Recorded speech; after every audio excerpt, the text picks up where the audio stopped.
কাজ ক্ষমতা শক্তি শুরু করতে গেলে প্রথমেই তোমাকে কাজের ধারণাটা কই থেকে আসলো এটা সম্পর্কে তোমাকে জানতে হবে। তাহলে চলো এটা সম্পর্কে একটু জানি। ধরো এখানে একটা বস্তু আছে, এই বস্তুর ভর ধরে নাও 1 কেজি। এই বস্তুটা এই জায়গায় স্থির অবস্থায় আছে। যদি স্থির অবস্থায় থাকে তুমি জানো এর বেগ হবে 0, তাহলে 0 মিটার পার সেকেন্ড। এখন তুমি এই বস্তুটার উপর বল প্রয়োগ করলা, এক্স অক্ষ বরাবর বা এই বরাবর তুমি বল প্রয়োগ করছো। বল প্রয়োগের ফলে বস্তুটা এখান থেকে তার অবস্থানের পরিবর্তন করে এই বিন্দুতে চলে আসলো। তাহলে ভর আগেও যা ছিল ভর তো এখনও তাই থাকবে, ভর হলো 1 কেজি। কিন্তু বস্তুর যে অবস্থানের পরিবর্তন হলো বল প্রয়োগ করলে, তখন তার বেগের পরিবর্তন হয়ে গেছে। ধরো বেগের পরিবর্তন হয়ে গেছে 10 মিটার পার সেকেন্ড। তাহলে আমি যদি এখন বলি বলো তো ভাইয়া এখানে বস্তুর গতিশক্তির পরিবর্তন হয়েছে কিনা, তুমি অবশ্যই বলবে এখানে গতিশক্তির পরিবর্তন হয়েছে। কারণ দেখো এই যে ইনিশিয়ালি এই বস্তুর যে গতিশক্তি তার মান হবে half m u square. U এর মান তো 0 এখানে, তাই না? ইউ এর মান 0, তো 0-র উপর স্কয়ার করলে টোটালি হবে 0। তাহলে এখানে ইনিশিয়ালি বা প্রাথমিক অবস্থায় তার যে গতিশক্তি সেই গতিশক্তির মান ছিল 0 জুল। কিন্তু তুমি যখন বস্তুর উপর বল প্রয়োগ করছো, বস্তুতে এখানে সরণ করছে, অবশ্যই এস পরিমাণে সরণ করছে। তাহলে এখানে যে বস্তুর গতিশক্তি হলো সেই গতিশক্তিটা হলো half m v square, right? আমরা বোধহয় প্রায় প্রত্যেকেই জানি যে গতিশক্তির ইকুয়েশন হল হাফ এম ভি স্কোয়ার। আচ্ছা, তাহলে হাফ তো হাফই থেকে যাবে, এম এর মান 1 আর বেগের মান 10, তারপর স্কোয়ার, তাহলে এটা হবে 100, 2 দ্বারা ভাগ করলে হবে 50 জুল। একটু দেখো বস্তুর প্রথমে গতিশক্তি ছিল 0, কিন্তু পরবর্তীতে বস্তুর গতিশক্তি হলো 50 জুল। তার মানে বস্তুর গতিশক্তি কিন্তু বৃদ্ধি পেল বা গতিশক্তির পরিবর্তন হলো। যদি আমি বলি বস্তুর গতিশক্তির পরিবর্তন কেন হলো, এই বস্তুর গতিশক্তির পরিবর্তন হয়েছে কারণ বস্তুর উপর কাজ হয়েছে বলেই বস্তুর গতিশক্তির পরিবর্তন হয়েছে। যদি কাজ না হইতো তাহলে বস্তুর গতিশক্তি পরিবর্তন হতো না। তার মানে কাজের ধারণাটা এখান থেকেই আসছে যে কোনো বস্তুর উপর যদি কাজ হয় তাহলে অবশ্যই সেখানে গতিশক্তির পরিবর্তন হবে। গতিশক্তির পরিবর্তন কতটুকু হবে, তুমি যতটুকু কাজ করছো ঠিক ততটুকুই গতিশক্তির পরিবর্তন হবে।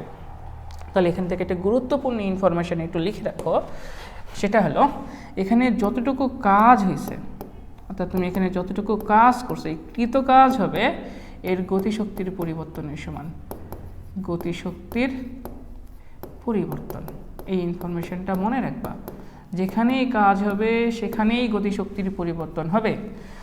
যদি গতিশক্তির পরিবর্তন না হয় তাহলে কোনো প্রকার কাজ হবে না, যদি কাজ হয় তাহলে অবশ্যই গতিশক্তির পরিবর্তন হবে। ক্লিয়ার বিষয়টা? যে কাজের ধারণাটা কই থেকে আসে, গতিশক্তির পরিবর্তন থেকে। কোনো বস্তুর উপর কাজ হলে অবশ্যই সেখানে গতিশক্তির পরিবর্তন থাকবে। যতটুকু গতিশক্তির পরিবর্তন হবে ঠিক ততটুকুই কাজ হবে। বুঝছো বিষয়টা? আশা করি বুঝছো। তাহলে দেখো তো এই এমসিকিউ প্রশ্নের উত্তর তুমি দিতে পারো কি না। লেখা আছে কোনো বস্তুর উপরের প্রযুক্ত বল দ্বারা কৃত কাজ বস্তুটির গতিশক্তির পরিবর্তনের কেমন হবে? চেয়ে বেশি? অবশ্যই না। চেয়ে কম? অবশ্যই না। অবশ্যই হবে সমান। আমরা একটু আগে কাজের ধারণা থেকে দেখছি কোনো বস্তুর উপরে বল প্রয়োগে যদি বস্তুর সরণ ঘটে, অর্থাৎ বস্তুর উপরে যদি কোনো কাজ হয় তাহলে সেই কাজ হবে ওই বস্তুর গতিশক্তির পরিবর্তনের সমান। পারবো ভাইয়া? আশা করি এমসিকিউ যদি পরীক্ষায় আসতো তুমি অবশ্যই সলভ করতে পারতা। তাহলে চলো এখন আমরা একটু কাজ কি এই সম্পর্কে একটু জানি। তোমরা যারা অলরেডি ক্লাস 9-10-এ উঠে গেছো, সামনে হয়তো এসএসসি পরীক্ষা দিবা, তা তোমরা প্রায় প্রত্যেকেই কাজের সংজ্ঞাটা পড়ছো। কাজের সংজ্ঞাটা কী ছিল ভাইয়া? কাজের সংজ্ঞাটা এরকম ছিল কিনা দেখো তো, কোনো বস্তুর উপরে বল প্রয়োগে যদি বস্তুর সরণ ঘটে তো বল ও বলের প্রয়োগ বিন্দুর দিকে সরণের রূপাংশের গুণফলকে কাজ বলে, রাইট? আশা করি সবাই এই সংজ্ঞাটা পড়ছো। এই সংজ্ঞাটা যেহেতু পরীক্ষায় ক নাম্বার প্রশ্নে আসে তাহলে চলো আমরা একটু সংজ্ঞাটা লিখে ফেলি।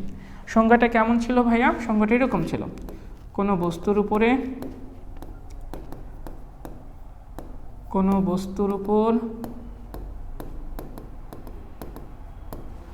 বল প্রয়োগে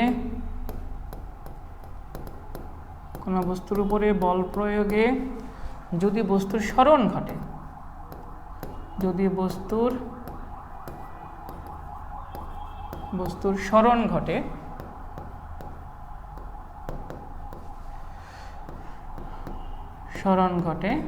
তবে বল ও বলের প্রয়োগ বিন্দুর দিকে মানে যেদিকে বল প্রয়োগ করছে সেদিকে, বলের প্রয়োগ বিন্দুর দিকে সরণের উপাংশকে, এটা আমরা পরবর্তীতে বোঝাবো, সরণের উপাংশের গুণফলকে কাজ বলে। আশা করি ক্লাস 9-10-এ যারা উঠছো তারা সবাই এই সংজ্ঞাটা পড়ছো। তাহলে একটু চলো এই সংজ্ঞাটাকে আমরা একটু সহজ সরলভাবে লিখি। কাজের সবচেয়ে সহজ সরল সংজ্ঞাটা আমি এখন তোমাদের দিয়ে শোনাব। কাজ মানে আসলে কি? কাজ মানে তুমি এটা মনে রাখবা, কাজ সমান সমান মনে রাখবা বল গুণন বলের দিকে সরণ। মনে রাখবা তোমার সরণটা লাগবে হবে বলের দিকে। কাজ সমান সমান বল গুণন বলের দিকে সরণ।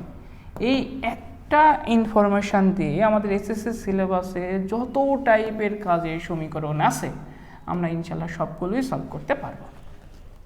শুধু এটা মনে রাখবা, কাজ মানে হলো বল গুণন বলের দিকে সরণ। এটা যদি মনে রাখো তাহলেই এনাফ। আমাদের এসএসসি সিলেবাসের সকল সমীকরণ এই একটা ইনফরমেশান দিয়ে আমরা সলভ করতে পারবো। তো শুরুতেই আমরা একটু কাজের একক, কাজের মাত্রা, কাজ কী ধরনের রাশি, এই বিষয়গুলো নিয়ে একটু কথা বলতে চাই। শোনো, একটু ভালোভাবে দেখো তো কাজের একক আসলে কেমন হওয়া উচিত বলে তোমার মনে হয়। দেখো এখানে বল আছে আর সরণ আছে, রাইট? বল আর সরণের একক গুণ করলে তো আমরা কাজের একক পাবো, কারণ বল আর সরণের একক গুণ করলে পাবো কাজের একক। বল আর সরণের মাত্রা গুণ করলেই আমরা পাবো কাজের মাত্রা, রাইট? তাহলে একটু লিখে রাখো। আমি এখানে যা লিখবো সবগুলোই পরীক্ষায় আসা ইনফরমেশান। তাহলে আমরা প্রথমেই যে বিষয়টা নিয়ে কথা বলবো সেটা হলো বলের একক। আমরা বোধহয় প্রত্যেকেই জানি ভাইয়া বলের একক হলো নিউটন। আর বলের যে মাত্রা, বলের মাত্রা আমরা বোধহয় প্রত্যেকেই বলের মাত্রা বের করতে পারি। না পারলে মনে রাখবা বল সমান সমান এফ সমান সমান কত জানি আমরা, এম এ জানি। তাহলে ভরের মাত্রা কত? ভরের মাত্রা তো এম। এর মাত্রা কত ভাইয়া? এর মাত্রা হলো এল টি ইনভার্স 2। তাহলে বলের মাত্রা হবে M L T inverse 2, right? এখন আসলে সরণের একক আমরা সবাই জানি। সরণের যে একক, সরণের একক তো ভাইয়া মিটার। সরণের একক হলো মিটার।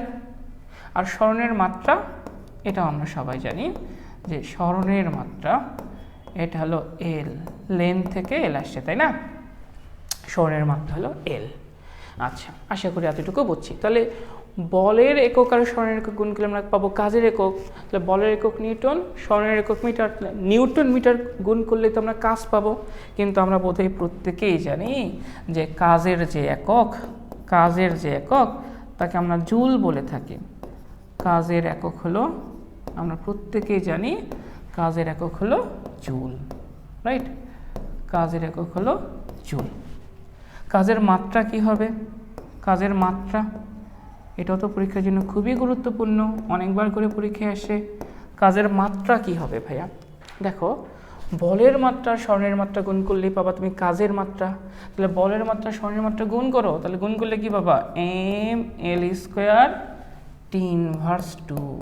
তাহলে এটা হবে কাজের মাত্রা। এবার যদি বলা হয় বলো কাজ কি রাশি?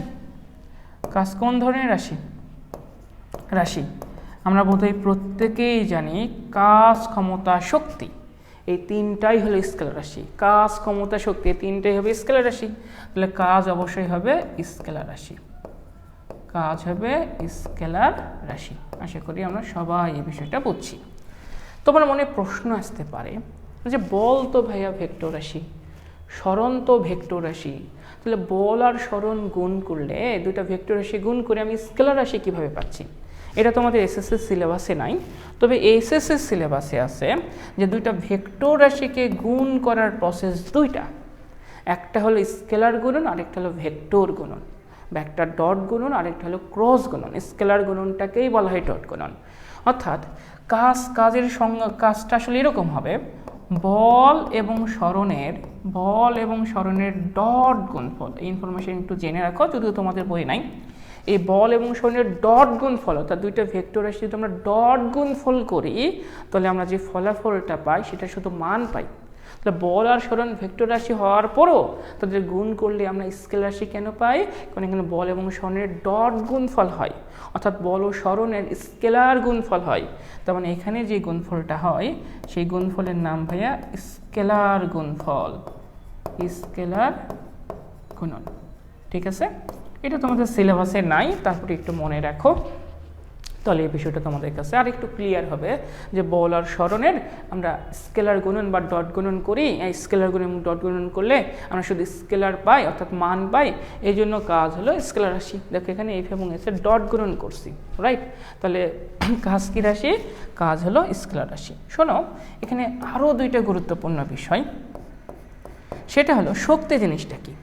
তুমি যতটুকু কাজ করছো ওইটাই আসলে শক্তি, তুমি যতটুকু কাজ করলে এটাই আসলে তোমার শক্তি। তাহলে কাজ এবং শক্তির একক মাত্রা সবগুলোই অভিন্ন। কাজের একক যা, শক্তির একক তাই। কাজের মাত্রা যা, শক্তির মাত্রাও তাই। কাজও স্কেলার রাশি, শক্তিও স্কেলার রাশি। তাহলে এখানে একটা বিষয় নোট করে রেখে রাখো, কাজ ও শক্তির একক মাত্রা অভিন্ন। একক এবং মাত্রা অভিন্ন মানে কি? একই। অভিন্ন মানে হলো একই। তাহলে এই জিনিসটা একটু মনে রাখতে হবে, কাজ এবং শক্তির একক ও মাত্রা অভিন্ন। ঠিক আছে, মনে থাকবে। ভাইয়া, কাজের এই একক বাদে কাজের আরও কিছু ব্যবহারিক একক আছে, সেই ব্যবহারিক একক সম্পর্কে একটু জানি। যে কাজের ব্যবহারিক একক, কাজের ব্যবহারিক একক, যে আমরা কাজের বা শক্তির ক্ষেত্রে এই এককগুলি ইউজ করে থাকি।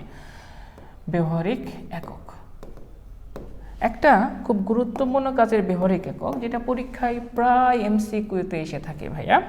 সেটা কি? সেটা হলো ইলেকট্রন ভোল্ট। কাজের একটা গুরুত্বপূর্ণ একক হলো ইলেকট্রন ভোল্ট। তাহলে ভাইয়া 1 ইলেকট্রন ভোল্ট মানে কি? এটা একটু জানতে হবে। 1 ইলেকট্রন ভোল্ট মানে হলো 1.6 × 10⁻⁹ জুল। এটা কাজের একটা ব্যবহারিক একক। এরপরে ভাইয়া মেগা ইলেকট্রন ভোল্ট, এটাও কাজের একক। 1 মেগা ইলেকট্রন ভোল্ট মানে কি? শোনো, 1 মেগা ইলেকট্রন ভোল্ট মানে হলো 10⁶ ইলেকট্রন ভোল্ট। ঠিক আছে, তাহলে 1 মেগা ইলেকট্রন ভোল্ট সমান তুমি লিখতে পারবা, এই মানটা এখানে বসাই দিলে এটা পাবো 1.6 × 10⁻13 জুল।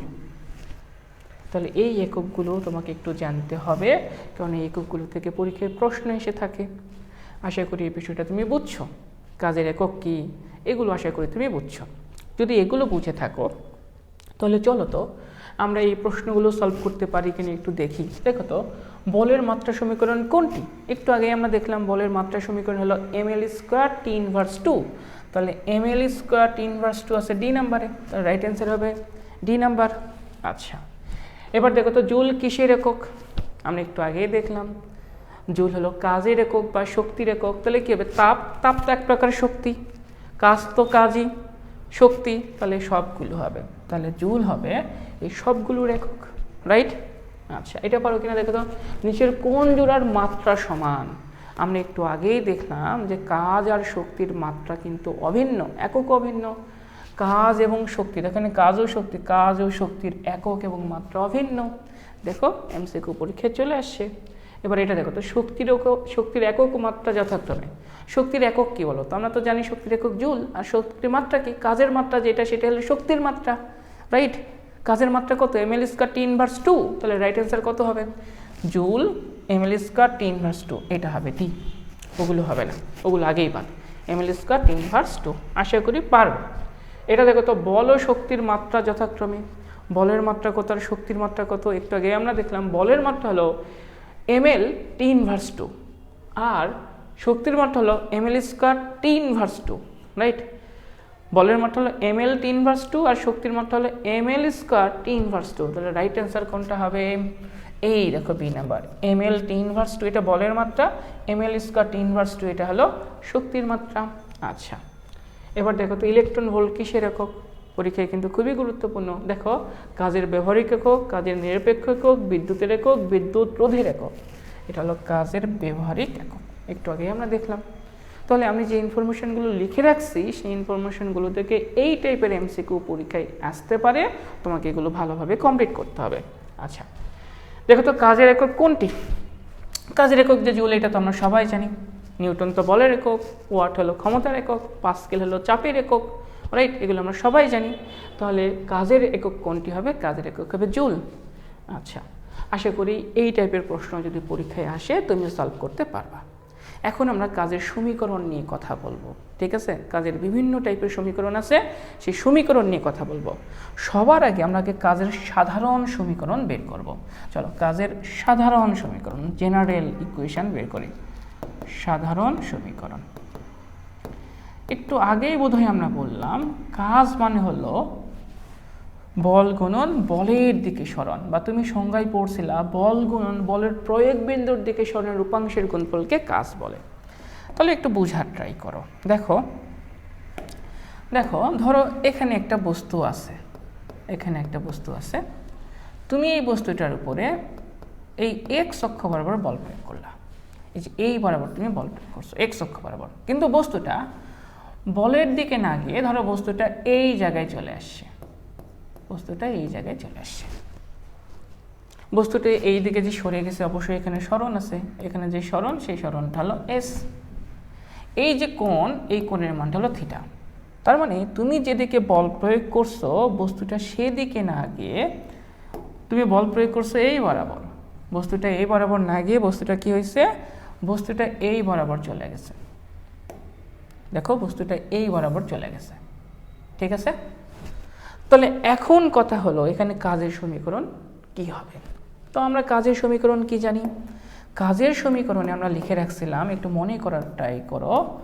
কাজ মানে হলো বল গুণন বলের দিকে সরণ, বলের দিকে সরণ। তাহলে আমি বল যেদিকে প্রয়োগ করছি আমার সরণ লাগবে সেদিকে। দেখো তুমি বল প্রয়োগ করছো এক্স অক্ষ বরাবর, তাহলে তোমার কাজের ওয়ার্ক থেকে কাজ মানে কাজের ডব্লুটা আসে, তাহলে ওয়ার্ককে আমরা ডব্লু দ্বারা প্রকাশ করি, তাই না? কাজ বল, বল তো এখানে এফ ফোর্স থেকে, এটা তোমরা জানো। এখন দেখো তো তোমার সরণ লাগবে কোন দিকে? যেদিকে বল প্রয়োগ করছো সেদিকে সরণ লাগবে। সরণ কি সেদিকে আছে? সরণ তো সেদিকে নাই। তাহলে সেদিকে সরণ কেমনে বের করবা? সেদিকে সরণ বের করার উপায় হলো তোমাকে কি করতে হবে, বস্তু যেখানে গেছে সেখান থেকে যেদিকে বল প্রয়োগ করছো তারপর লম্ব টানতে হবে। তাহলে তুমি যদি লম্ব এখানে টানো তাহলে দেখো এই যে এই সাদা অংশটুকু হবে বলের দিকে সরণ। তার মানে তোমাকে ভূমির মানটুকু বের করতে হবে। দেখো এই ত্রিভুজটা, দেখো এই ত্রিভুজের রেড কালার যেটা সেটা হলো লম্ব, এস এখানে অতিভুজ, আর এই যে এটা হলো সাদা কালার এটা ভূমি। তাহলে তোমাকে এখন এই ভূমির মানটুকু বের করতে হবে। তাহলে এই মানটা আমরা কেমনে বের করতে পারি? আমরা যারা ক্লাস 9-10-এ পড়ি তার আমরা প্রত্যেকেই জানি যে আমরা ত্রিভুজের সূত্র অ্যাপ্লাই করে এখান থেকে বের করতে পারবো না। তাহলে এখানে দেখো অতিভুজ আর ভূমির মধ্যে সম্পর্ক, অতিভুজ আর ভূমির মধ্যে সম্পর্ক কোন সাইনের কোন ত্রিকোণমিতির কোন সূত্র দ্বারা লেখা হয়? কজের সূত্র দ্বারা, তাই না? আমরা মধ্যে প্রত্যেকেই জানি যে কস থিটা সমান সমান আমরা জানি কবরে ভূত আছে, ভূমি ডিভাইডেড অতিভুজ, ভূমি ডিভাইডেড অতিভুজ, এটা আমরা প্রত্যেকেই জানি, রাইট? তাহলে এই যে কস থিটা, ভূমির মান কতটুকু? ভূমি তো আমরা বের করবো, তাই না? তাহলে ভূমি যদি বের করতে চাই তাহলে ভূমি সমান সমান হবে অতিভুজ, অতিভুজ কতটুকু? এস, আর এই কস থিটা এখানে এসে গুণ হয়ে যাবে। তাহলে এটা হবে এস কস থিটা, তাহলে এটা হবে এস কস থিটা। তাহলে বলের দিকে সরণ কতটুকু? দেখো এই বলের দিকে সরণ কিন্তু এস কস থিটা, তার মানে এখানে হবে এস কস থিটা, রাইট? তার মানে এই যে আমরা ডব্লু সমান সমান এফ এস কস থিটা পেয়ে গেলাম, এটাই হলো কাজের আদর্শ সমীকরণ বা কাজের সাধারণ সমীকরণ। আদর্শ না, এটাকে বলা হয় কাজের সাধারণ সমীকরণ। এখানে থিটাটা কি? এখানে থিটাটা কি? এখানে থিটাটা হলো বল ও সরণের মধ্যবর্তী কোণ, বল ও সরণের মধ্যবর্তী কোণ, সরণের মধ্যবর্তী কোণ। একটু ভালোভাবে দেখো, থিটা হলো বল ও সরণের মধ্যবর্তী কোণ, এই বিষয়টা তোমাকে মাথায় রাখতে হবে। এটা হলো কাজের সমীকরণ। হ্যাঁ ভাইয়া, তোমাদের সংজ্ঞায় পড়ছিলা বল ও বলের প্রয়োগ বিন্দুর দিকে সরণের উপাংশের গুণফল। ভাই এই যে এস কস থিটা বের করলা, এটাকে বলা হয় উপাংশ। এটাকে বলা হয় সরণের উপাংশ। তাহলে শোনো, আমি তোমাকে উপাংশ বের করার একটা শর্টকাট ট্রিক শিখাই দিই। উপাংশ বের করার শর্ট ট্রিক্স,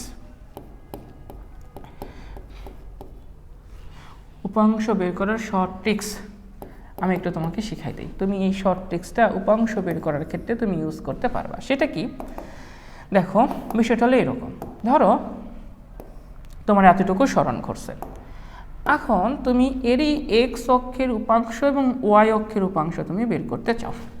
তাহলে এক্স অক্ষ এবং ওয়াই অক্ষের উপাংশ তুমি কিভাবে বের করবা? ধরো এই কোণটা দিয়ে আছে থিটা আর এইটা দিয়ে আছে এস, যে কোনো কারো উপাংশ তুমি বের করতে পারবা। তাহলে তার উপাংশ বের করার উপায়টা হলো, যেদিকে থিটা আছে সেই দিকে হবে তার কস থিটা। তার মানে দেখো এই দিকে থিটা, থিটা হলো এক্স অক্ষের দিকের সাথে, তাহলে এই দিকে যদি আমি এই এস এর উপাংশ বের করি তাহলে এটা হবে এস কস থিটা। আর তার লম্ব দিকে, উপাংশ মানে এস এর একটা অংশ, তাহলে এই লম্ব দিকে এস এর যে অংশটা পাবো সেটা পাবো এস সাইন থিটা। আচ্ছা, মনে এখন প্রশ্ন হতে পারে, ধরেন ভাইয়া থিটাটা এটার সাথে নাই, থিটাটা আছে এইরকমভাবে, তখন কি করে না করতো? ধরো তোমার মনে প্রশ্ন হতে পারে ভাইয়া থিটাটা এটা, তাহলে ধরো এটা হলো এস, এবার থিটা ভাইয়া, এবার থিটা আছে ভাইয়া মনে করেন এই ওয়াই এর সাথে, এটা হলো এস। তাহলে এবার উপাংশ কেমনি বের করব? এবার উপাংশ বের করার উপায় হলো এই এতটুকুর মান, এবারে কি আসবে দেখো, এই এতটুকুর মান, এবার এই এতটুকুর মান আসবে হলো S sine theta, sorry S cos theta. Logic হলো যেদিকে থাকবে থিটা সেই দিকে হবে কস থিটা, এটা হবে এস কস থিটা, আর এতটুকুর মান যেটা সেটা হবে এস সাইন থিটা। আশা করি বুঝছি, যেদিকে থিটা সেদিকে হবে তার কস থিটা। তাহলে তুমি চাইলে এই বিষয়টা একটু নোট করে লিখে রাখতে পারো। নোটটা লিখে এরকমভাবে উপাংশ বের করার ক্ষেত্রে তুমি মাথায় কি রাখবা, যেদিকে থিটা, যেদিকে থিটা সেদিকে হবে, সেদিকে হবে তার কস থিটা, অর্থাৎ তার যার উপাংশ বের করবা তার কস থিটা, তার কস থিটা। আর লম্ব দিকে, ঠিক আছে, তার কস থিটা, আর লম্ব দিকে হবে, তুমি যদি লম্ব দিকে বের করো, দেখো এর লম্ব দিকে এটা বা এর লম্ব দিকে এটা, লম্ব দিকে হবে, লম্ব দিকে হবে তার সাইন থিটা। তাহলে যেদিকে থিটা সেদিকে হবে কস থিটা, তার লম্ব দিকে হবে সাইন থিটা। তুমি এই বিষয়টা চাইলে মনে রাখতে পারো, সেটা হলো উপাংশ নির্ণয়ের ক্ষেত্রে, উপাংশ নির্ণয় তুমি চাইলে এই ট্রিক্সটা মনে রাখতে পারো। তাহলে এখন দেখো তো ট্রিক্সটা খাটাও তো হয় কিনা। এটা হলো এস, তাহলে আমার এইদিকের উপাংশ লাগবে, যেদিকে থিটা সেদিকে হয় কস থিটা, তাহলে এই দিকের যে উপাংশ সেই উপাংশের মান হবে, এটা তো এস এরই একটা অংশ হবে এস, তাহলে কতটুকু অংশ হবে, এটা হবে এস কস থিটা। আর এই দিকে উপাংশ বের করলে সেটা তো এস সাইন থিটা। আশা করি কাজের সাধারণ সমীকরণ তোমার কাছে ওকে, কাজের সাধারণ সমীকরণ আশা করি তুমি বুঝছো। তাহলে এখন আমরা এই সমীকরণ অ্যাপ্লাই করে কিছু ম্যাথ প্রবলেম সলভ করার ট্রাই করব। চলো তো পারি কিনা দেখো তো, এই প্রশ্নটা পারো কিনা। 100 নিউটন বল প্রয়োগ করার ফলে কোনো বস্তু বলের দিকে 0.5 মিটার সরণ ঘটলে কাজের পরিমাণ কত? তাহলে এইটাকে একটু আমরা চিত্রে আমরা একটু ইনপুট দিই। দেখো কোনো একটা বস্তু এখানে আছে, এই বস্তুর উপর তুমি বল প্রয়োগ করছো, কতটুকু বল প্রয়োগ করছো? তুমি এই বস্তুর উপরে বল প্রয়োগ করছো হলো 100 নিউটন। তুমি যে 100 নিউটন বল প্রয়োগ করছো, বস্তুটাই বলের দিকেই সরে গেছে, বস্তুটা বলের দিকেই সরে গেছে। বলের দিকে কতটুকু সরে গেছে? দেখো বলের দিকে সরে গেছে হলো 0.5 মিটার। তাহলে বল এবং সরণের মধ্যবর্তী কোণ কত? তুমি বুঝতেই পারতেছো, যেদিকে বল প্রয়োগ সরণ করছে সেদিকে, তাহলে বল ও সরণের মধ্যবর্তী কোণ 0 ডিগ্রি। তাহলে কাজের যে সমীকরণ সেটা তুমি তো জানো, সেটা হলো এফ এস কস থিটা। তাহলে এফ এর মান কত? এফ এর মান এখানে 100, এস এর মান হলো 0.5, কজ হলো 0 ডিগ্রি, কজ 0 ডিগ্রির মান হয় 1, তাহলে তুমি এখানে পাবা 50 জুল। তাহলে এই টাইপের প্রশ্ন কিন্তু পরীক্ষায় আসতে পারে, আশা করি যদি আসে তুমি সলভ করতে পারবা। এবার এই প্রশ্নটা পারো কিনা এটা একটু দেখো তো, আশা করি তুমি এটাও পারবা। 6 নিউটন বল কোনো একটি নির্দিষ্ট ভরের বস্তুর উপর ক্রিয়া করায় বস্তুটি বলের দিকে 60 ডিগ্রি কোণ উৎপন্ন করে 10 মিটার দূরে সরে গেলে কাজের পরিমাণ কত? তাহলে এইটাকে চলো আমরা একটু চিত্রে ইনপুট দিই, তাহলে আমাদের জন্য ম্যাথ করাটা সহজ হয়ে যাবে। চিত্রটা কেমন দেখো, এটা হলো এক্স অক্ষ, এখানে একটা বস্তু আছে, এখানে একটা বস্তু আছে, এই বস্তুর উপর তুমি এই বরাবর বল প্রয়োগ করলে এক্স অক্ষ বরাবর, যে বল প্রয়োগ করছে সেই বলের মান দিয়ে আছে 6 নিউটন। কিন্তু বল প্রয়োগ করার ফলে যেদিকে বল প্রয়োগ করছো বলের দিকে 60 ডিগ্রি কোণ উৎপন্ন করে, তাহলে বলের দিকে এইটা, এই দিকের সাথে 60 ডিগ্রি কোণ উৎপন্ন করে বস্তুটা এই জায়গায় চলে আসছে। দেখো বস্তুটা এখানে চলে আসছে, এই যে এখানে, এখানে যে কোণের মান সেই কোণের মান ভাইয়া দিয়ে আছে 60 ডিগ্রি। আর এখানে যে সরণটুকু ঘুরছে এই সরণের মান দিয়ে আছে, দেখো সরণের মান দিয়ে আছে 10 মিটার। তুমি বল প্রয়োগ করছো কিন্তু এই বরাবর, সরণ ঘুরছে 60 ডিগ্রি কোণ করে, তাহলে কাজের মান কত? আমরা তো ভাইয়া কাজের যে সমীকরণ সেই সমীকরণটা আমরা তো জানি, সেটা হলো ডব্লিউ সমান সমান এফ এস কস থিটা। তাহলে এফ এর মান কত?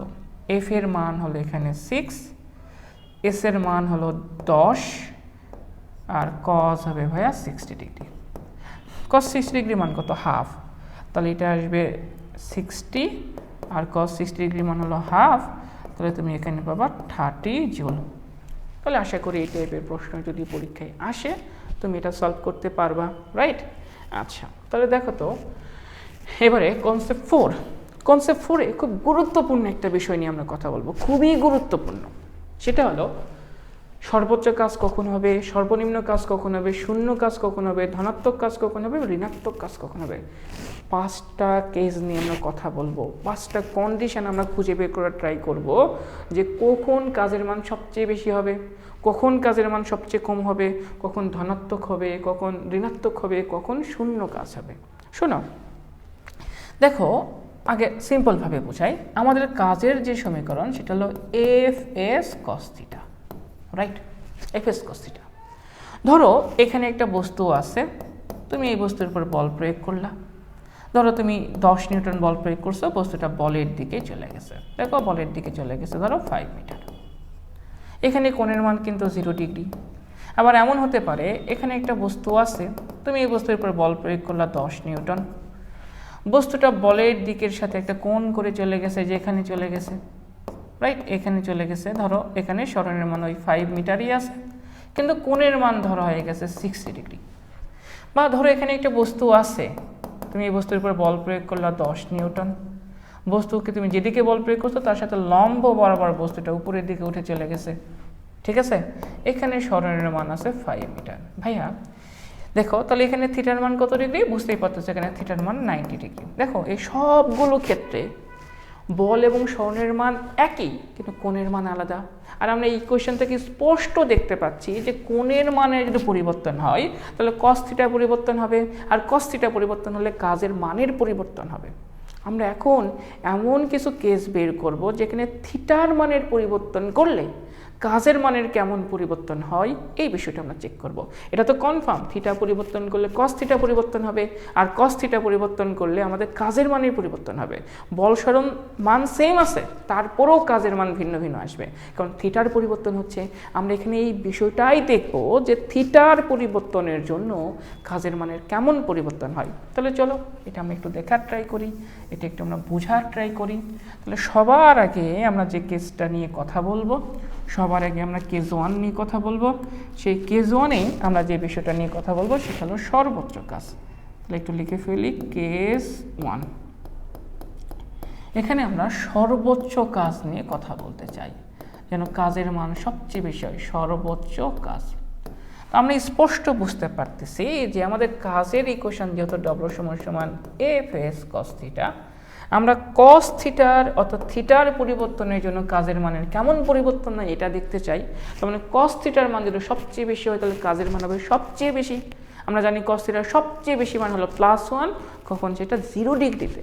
তার মানে সর্বোচ্চ কাজের যে কন্ডিশন সেটা কেমন হবে?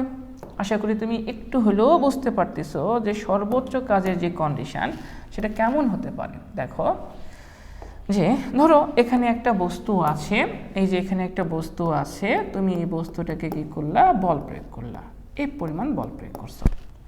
এই বস্তুটা ওই বলের দিকেই এস পরিমাণ সরে গেছে, বলের দিকেই সরে গেছে। তাহলে দেখো এখানে বল এবং সরণের মধ্যবর্তী কোণ কত ডিগ্রি, তাহলে তুমি এখান থেকে স্পষ্ট বুঝতে পারতেছো এখানে যে মধ্যবর্তী কোণ, বল সরণের মধ্যবর্তী কোণ, সেই মধ্যবর্তী কোণের মান কিন্তু 0 ডিগ্রি। বাংলা ভাষায় বলতে পারি বল এবং সরণ হয়েছে একই দিকে, বল এবং সরণ হয়েছে একই দিকে, রাইট। তাহলে এই ক্ষেত্রে কাজের মান কতটুকু হবে, দেখো কাজের যে ইকুয়েশন আমরা জানি ডব্লিউ সমান এফ এস কস থিটা, তাহলে এটা হবে 0 ডিগ্রি। তাহলে কস 0 ডিগ্রি মান হয় +1, এটা হলো কস থিটার সর্বোচ্চ মান, তাহলে আমরা পাবো এখানে এফ এস। এটাই হলো ভাইয়া কাজের সবচেয়ে বেশি মান, এর থেকে কাজের বেশি মান পাওয়া সম্ভব নয়। তার মানে সর্বোচ্চ কাজের কন্ডিশন হলো বল এবং সরণের মধ্যবর্তী কোণ হতে হবে 0 ডিগ্রি, বাংলা ভাষায় বল যেদিকে সরণ হবে সেদিকে, এবং সেই সর্বোচ্চ কাজের মান যেটা হবে সেটা হবে এফএস। তাহলে সবচেয়ে বেশি কাজ যেটা তার মান হবে এফএস।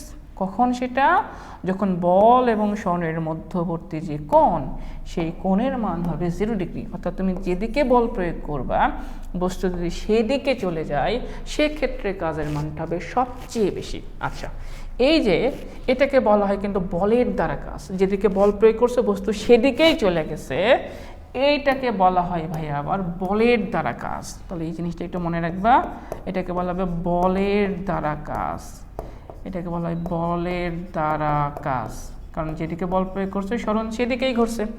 এই বলের দ্বারা কাজের ক্ষেত্রে মনে রাখবা, বলের দ্বারা কাজের ক্ষেত্রে যে বস্তুটা আছে সেই বস্তুর গতিশক্তি বৃদ্ধি পায়, বলের দ্বারা কাজের ক্ষেত্রে বস্তুর গতিশক্তি বৃদ্ধি পায়। তো এটা হবে বলের দ্বারা কাজ। তাহলে এই ইনফরমেশনটা একটু মনে রেখো।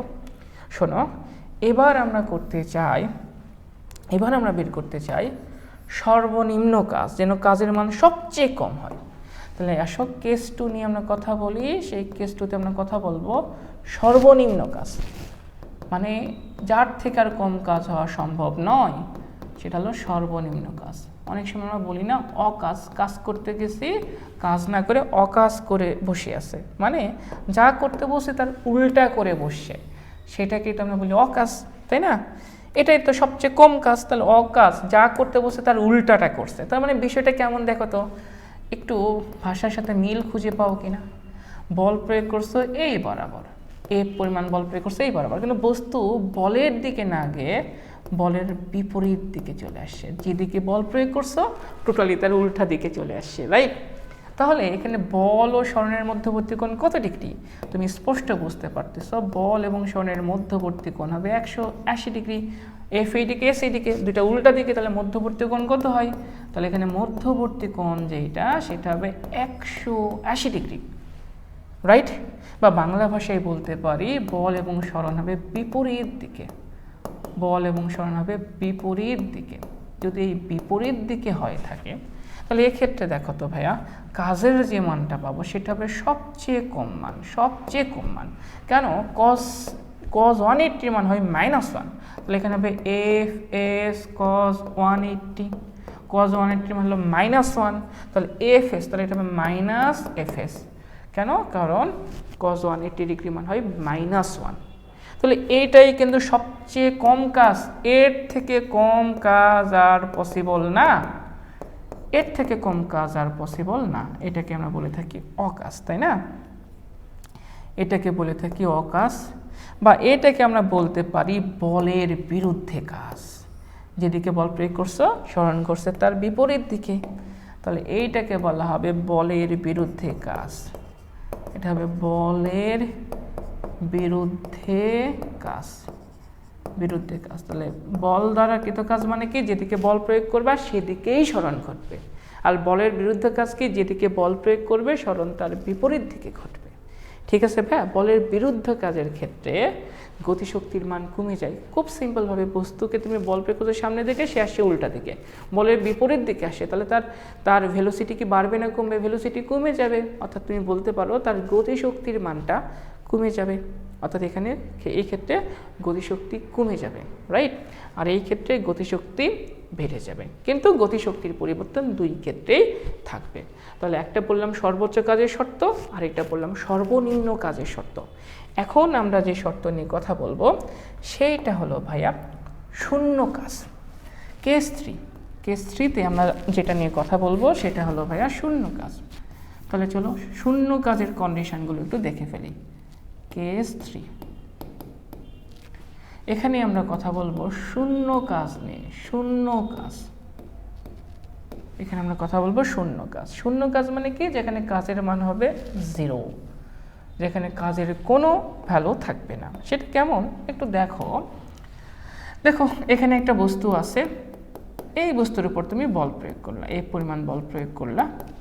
তুমি বল প্রয়োগ করছো এক্স অক্ষ বরাবর, কিন্তু বস্তুটা এক্স অক্ষের দিকে না গিয়ে বস্তুটা একদম সোজা উপরের দিকে উঠে গেল, অর্থাৎ লম্বভাবে সমকোণে উপরের দিকে উঠে গেল। বল প্রয়োগ করছে কিন্তু এইদিকে, কিন্তু তার সরণ ঘটছে উপরের দিকে, রাইট? তাহলে এখানে দেখো তো বল ও সরণের মধ্যবর্তী কোণ কত ডিগ্রি? তুমি স্পষ্ট বুঝতে পারতেছো এখানে যে মধ্যবর্তী কোণ, সেই কোণের মান 90 ডিগ্রি। তাহলে এখানে হবে মধ্যবর্তী কোণ হবে থিটার মান হবে 90 ডিগ্রি। মধ্যবর্তী কোণ কিন্তু হবে 90 ডিগ্রি, রাইট? আচ্ছা, তাহলে এখানে কাজের মান কতটুকু হবে দেখো তো। কাজ এটা হবে 0 কাজ। কেন? এফ এস কস 90। আমরা বোধহয় প্রত্যেকেই জানি কস 90 ডিগ্রির মান 0, তাহলে এখানে আমরা পাবো কাজের মান 0। বলও আছে সরণও আছে, তারপরেও কাজের মান 0। কেন? কারণ বল এবং সরণের মধ্যবর্তী কোণ 90 ডিগ্রি। বাংলা ভাষায় তুমি এটাকে লিখতে পারো লম্বভাবে সরণ হবে, লম্বভাবে, অথবা বলতে পারো সমকোণে, রাইট? এই ইনফরমেশানগুলো পরীক্ষায় আসে, এই জন্য আমি লিখে দিলাম এমসিকিউর জন্য। তাহলে এই ক্ষেত্রে কাজের মান পাবা কিন্তু 0। তুমি বল প্রয়োগ করতেছো, সরণ ঘটতেছে, কিন্তু কাজের মান 0। এই কেস ছাড়াও আরও কিছু কেস আছে যে ক্ষেত্রে কাজের মান 0 হতে পারে। তাহলে একটু মিলাই নাও তো, আর কোন কোন ক্ষেত্রে কাজের মান 0 হতে পারে। ইম্পর্টেন্ট নোট করে নাও, আর কোন কোন ক্ষেত্রে কাজের মান 0 হতে পারে। নাম্বার ওয়ান শোনো, সেটা হলো তুমি যদি কোনো বস্তুকে বৃত্তাকার পথে ঘোরাও, সেক্ষেত্রেও কাজের মান 0। মনে রাখবা, কোনো বস্তুকে সমবেগে বৃত্তাকার পথে ঘোরালে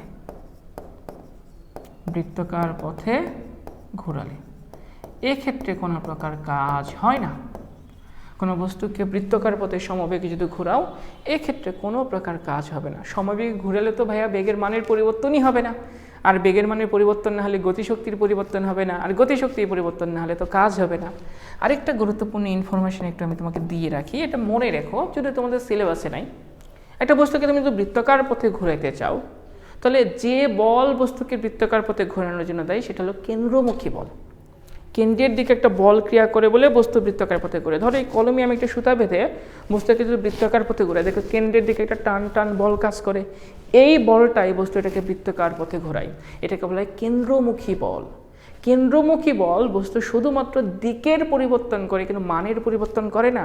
সে বস্তুকে গোল গোল বৃত্তাকার পথে সমবেগে ঘোরায়, এই জন্য কেন্দ্রমুখী বল দ্বারা কৃত কাজের মান 0। এটা তারপর একটু লিখে রাখো, তোমাদের হয়তো কাজে লাগলেও লাগতে পারে। সেটা হলো কেন্দ্রমুখী বল দ্বারা কৃত কাজ 0। কেন্দ্রমুখী বল কি? যে বল বস্তুকে বৃত্তাকার পথে সমবেগে ঘোরায়, সেই বলটাকে বলি আমরা কেন্দ্রমুখী বল। আর এই কেন্দ্রমুখী বল বস্তু শুধুমাত্র দিকের পরিবর্তন করে, অর্থাৎ বস্তুকে বৃত্তাকার পথে ঘোরায়, কিন্তু মানের পরিবর্তন হয় না। যেহেতু মানের পরিবর্তন না হলে গতিশক্তির পরিবর্তন হবে না, আর গতিশক্তির পরিবর্তন না হলে তো কাজ হবেই না, এক্ষেত্রে কাজের মান 0। আচ্ছা, আরেকটা গুরুত্বপূর্ণ বিষয় সেটা হলো ভাইয়া, কোনো একটা বস্তুকে তুমি ভূমি থেকে একটু উপরে ধরে রাখছো। দেখো তুমি এভাবে ধরে রাখছো, তার মানে তুমি অবশ্যই বল প্রয়োগ করতেছো। কোন দিকে বল প্রয়োগ করতেছো? উপরের দিকে। সরণ কি হচ্ছে? এখানে কিন্তু কোনো প্রকার সরণ ঘটে নাই। তুমি বল প্রয়োগ করতেছো উপরের দিকে, রাইট? কিন্তু বস্তুকে তুমি ধরে রাখছো মানে কি? এই যে বস্তুকে আমি বল প্রয়োগ করছি উপরের দিকে, কিন্তু সরণ হয় নাই, তার মানে এখানে কাজের মান 0। সরণ যদি না হয়, W Fs cos θ, S যদি 0 হয়, তাহলে কাজের মান তো 0 হবেই। তার মানে মনে রাখবা, কোনো বস্তুকে ধরে রাখলে বা কোনো বোঝাকে ধরে রাখলে কাজের মান 0। মনে রাখবা, বোঝা ধরে রাখতে, বোঝা কথাটা না লিখে লেখো, কোনো বস্তুকে ধরে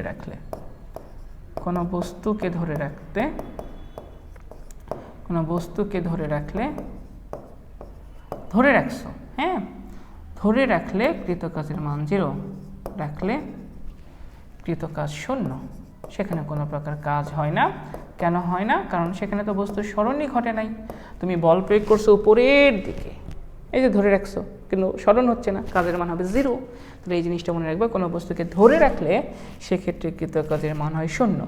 কোনো বস্তুকে বৃত্তাকার পথে ঘুরালেও কাজের মান হবে 0। আবার আরেকটা উদাহরণ তোমাদের বই আছে, ধরো একটা বস্তুকে এরকম হাতে নিয়ে তুমি সামনের দিকে হেঁটে যাচ্ছ, সামনের দিকে, তাহলে এখানে অভিকর্ষ বল দ্বারা কৃত কাজের মান কিন্তু 0 হবে। কারণ অভিকর্ষ বল ক্রিয়া করে কোন দিকে? অভিকর্ষ বল ক্রিয়া করে নিচের দিকে, আর তুমি হেঁটে যাচ্ছ সামনের দিকে, তাহলে স্মরণ হচ্ছে সামনের দিকে, তাহলে এক্ষেত্রে কাজের মান 0। তাহলে এই কয়েকটা ইনফরমেশন তোমাকে একটু মনে রাখতে হবে। কোনো বস্তুকে বৃত্তাকার পথে ঘুরলে কাজের মান 0, কেন্দ্রমুখী বল দ্বারা কাজের মান 0, এরপরে কোনো বস্তুকে ধরে রাখলেও কাজের মান হবে 0।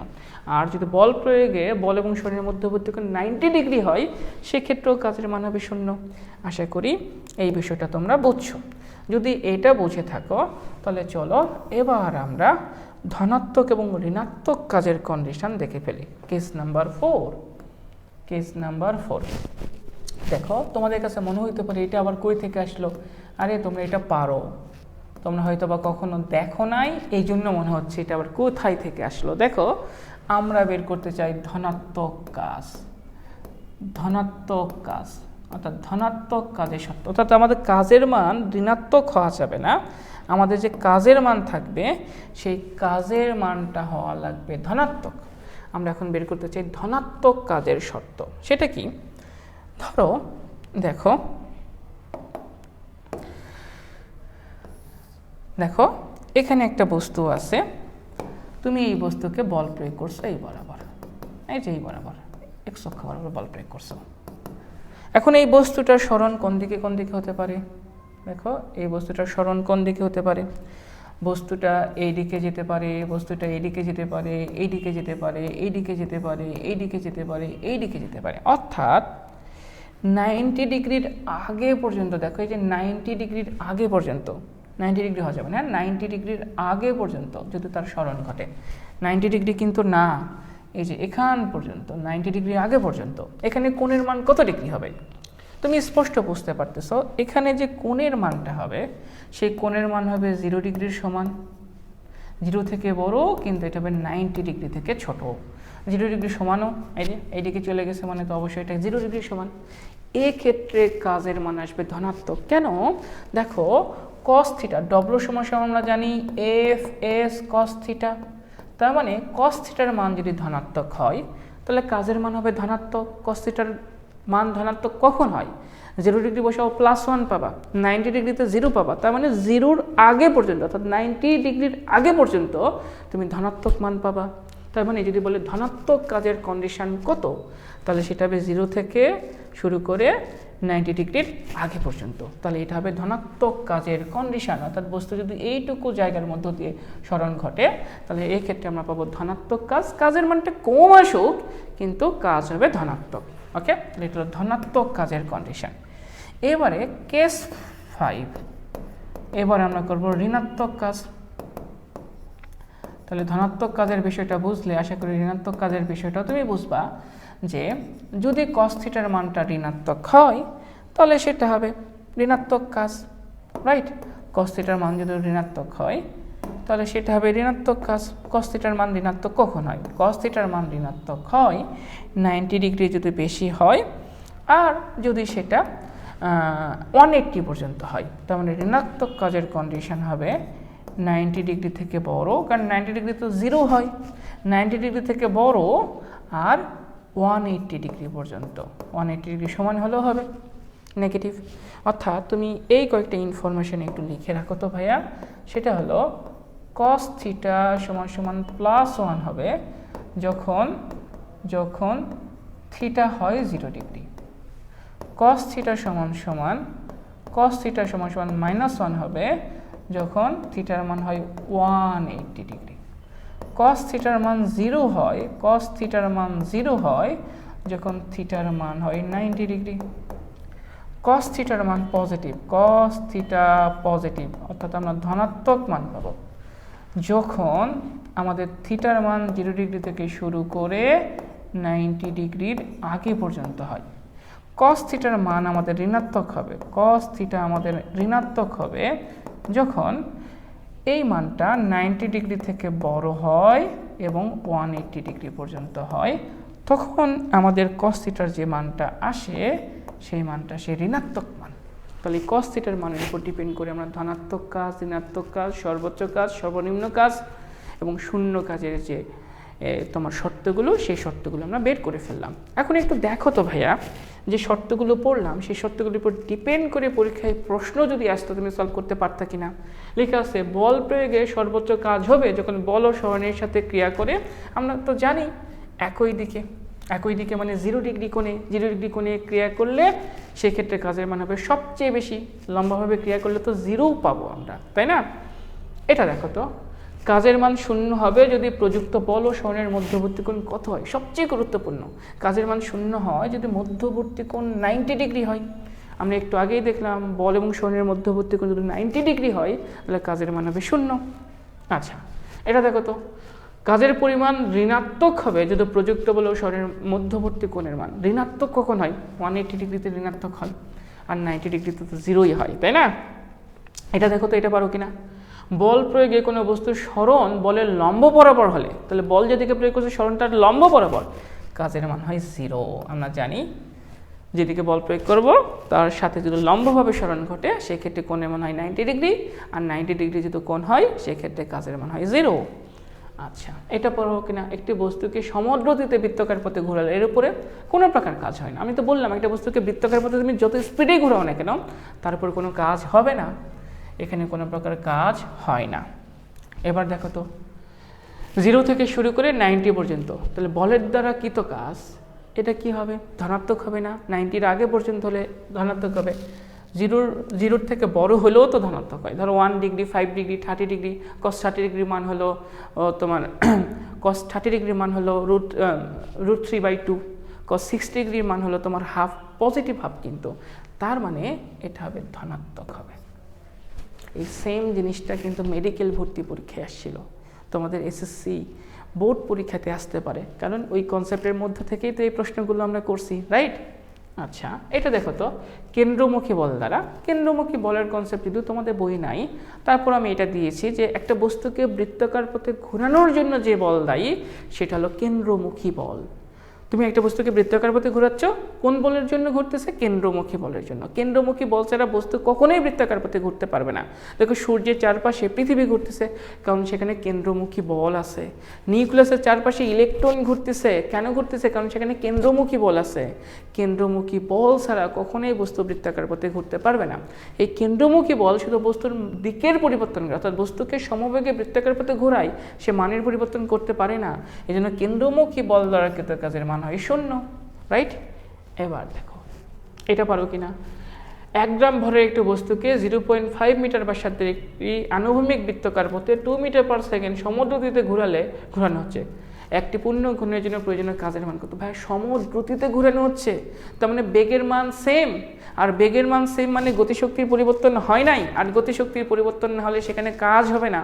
কাজের ধারণাটাই আসছে গতিশক্তির পরিবর্তন থেকে, তাহলে এখানে অবশ্যই কাজের মান হবে 0। এই পরেরটা দেখাতে পারো কিনা? 10 কেজি ভরের বস্তুকে ভূমি থেকে 20 মিটার উঁচুতে 2 সেকেন্ড ধরে রাখলে, তুমি ধরে রাখছো, বল প্রয়োগ করতেছো উপরের দিকে, কিন্তু সরণ ঘটে নাই। ধরে রাখার কথা বললে কাজের মান হয় 0, যতক্ষণই ধরে রাখো না কেন কাজের মান হবে 0। আশা করি যতটুকু আমি পড়াইলাম এই বিষয়টা তুমি বুঝছো, এই বিষয়টা তুমি পারবা। এখন আমরা করব আনত তলে কৃত কাজ, অর্থাৎ মই বা সিঁড়ি বেয়ে তুমি যদি উপরে ওঠো সেই ক্ষেত্রে কাজের মান কত হবে সেটা আমরা শিখব।